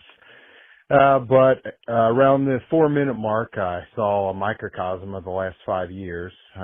Games tight, games on the line, and we get back-to-back threes from Buck Harris and Baba. No accountability. West leaves them both in the game, doesn't appear to be frustrated. And it feels like that's time and time again. The problem is he's afraid to keep guys or make guys accountable. And really, I don't feel like players have an identity. No one knows who to go to when the game's on the line. And I know there are different coaches, hot boards, and I'm looking forward to Lily's. But I really think when we bring someone in, we need a coach who has more of an old school mentality where he does keep, hold guys accountable and has true offensive identity. If you got to give up a little bit on the defensive side, that's fine, but you have to have a coach that has a system and has discipline. So thanks for all the work. You guys are really therapy for a lot of us, so appreciate it. Go Bearcats. That's a great voicemail. I mean, that is one thing that we actually don't talk about enough is, have you ever seen Wes Miller yell at a player? No. I mean, I was at a game. I was at like a youth rec game for a family member, and it's like third grade boys. Like this coach is screaming at him. And I'm like, man, this coach yells in 10 seconds more than Wes Miller has ever yelled at a player in 5 years at Cincinnati. I mean, I would love for Wes just to get in the face of one of the players for once. It used to frustrate me. Go ahead.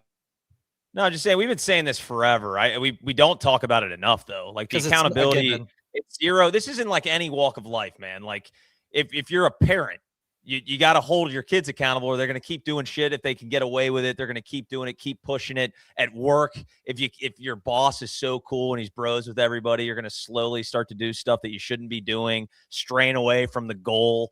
And they get away with anything, man. The turnovers, like today actually wasn't a bad turnover night, 7 turnovers to their 14.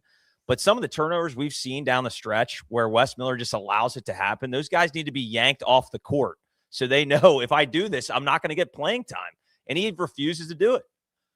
There's no options on the bench, though. That's one of the things that used to really piss me off about Mick before Mick kind of gained traction and won over the hearts of UC fans. Is like early on in his tenure, he would pull guys so quickly. You remember that? You'd take a bad three, and he would kind of do the speed walk, and give one of those to someone on the bench, and he would yank them so quickly. And it used to piss me off so much. It's like, dude, how are you going to have any consistency and expect these guys to develop if you're just yanking them after every three they take? I wish we had a little more of that right now, because you're right. But at the same time, if they turn it over, who you going into? You go into the bench and looking for Atari.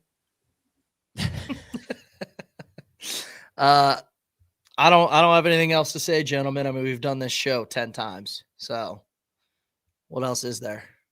Make the call to everyone. Bruce Pearl, Jay Wright, Tubby Smith, John Calipari.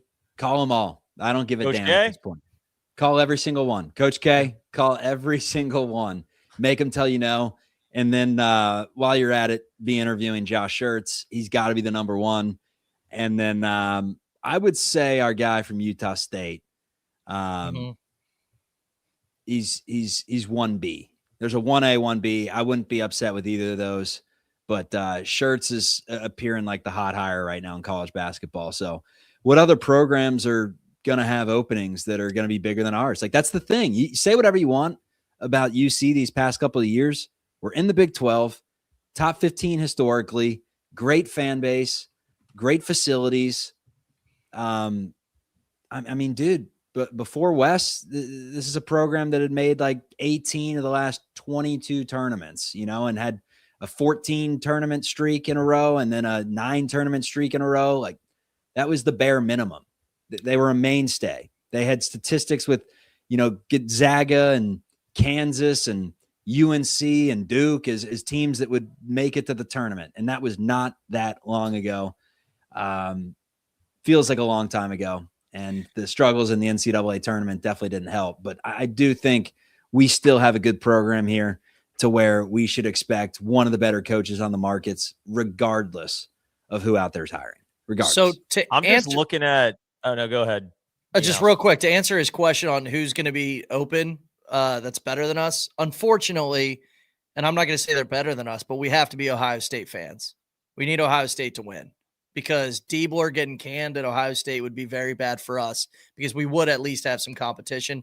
Providence is another one. And then you always got to worry about the old guys retiring. Michigan State, Kansas, all that stuff. But Ohio State, I think, is our biggest competition. If Diebler gets canned, then Cincinnati's a better job than Ohio State, just off the fact that you can get 5 years.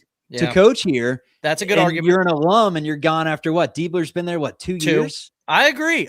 But still, So, like Ohio State has unlimited money. I know they have no expectations of basketball. Nobody cares. But still, like, I don't know. The history's there. They've been better than us.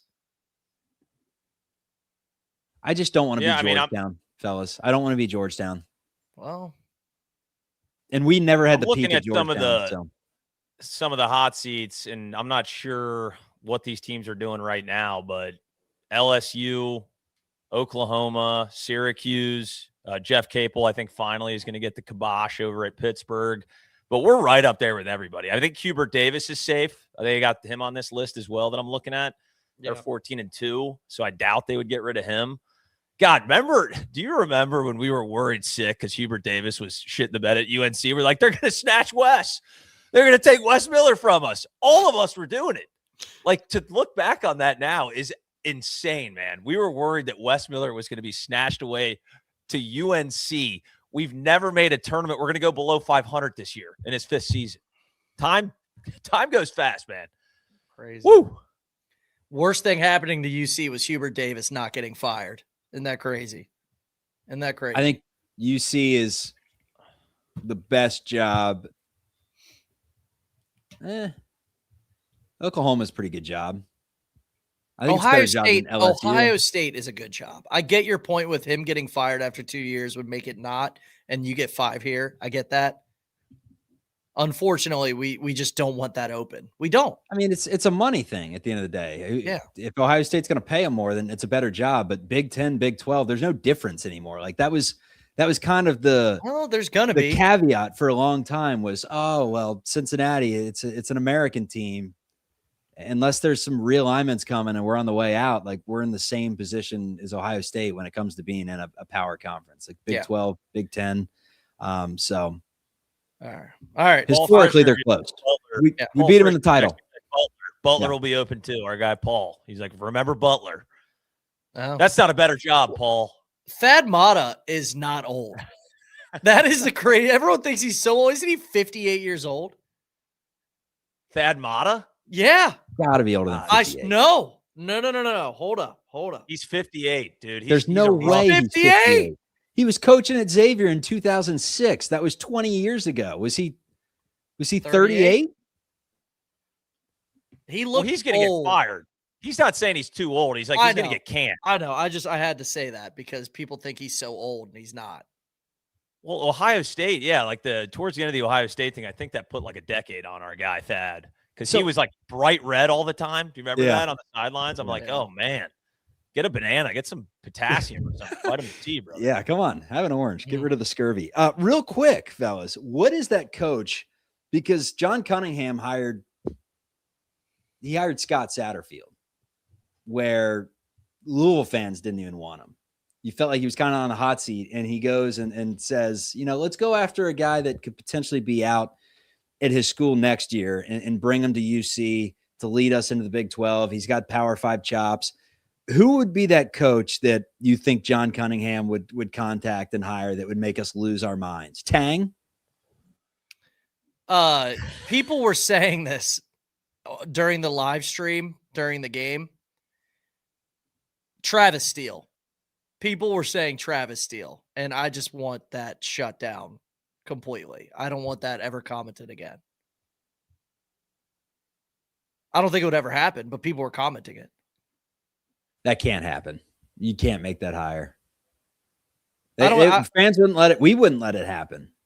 You're not doing that. I'm upset that I even said it on air. Like that even graced the airwaves. No, him and Chris Mack are an absolute no. How about Sean Miller? No, I'm kidding. How about Archie Miller? That'll be the name. Archie Miller will be the name that would be thrown around. And I don't want that. That. All right, Hudson, last thoughts, and then Chuck, you can follow, and then I'm out of here. No, I'm done. I've done it. Yeah. I've done the last thoughts thing 10 different times. I'm done. Same. I'm out. Chuck? Andy Kennedy, fellas. We'll see you next year. All right. Thanks for listening in. Thanks for everybody who watched me on the live stream. I'm going to be doing more of those for away games. We had a a lot of people just watching me watch the game. It was good to interact with all the comments, talk to everybody. Make sure you subscribe to us on YouTube. Follow us, on Twitter, everything. Also, shout out to Martino's, our presenting sponsor, Martino's. Before games, after games, you will catch, some great beer, some great food. Everything's on TV. Hudson doesn't have to take over the remote. And love it. Thank you, Martino's. See you guys. Peace. No, Andy Kennedy.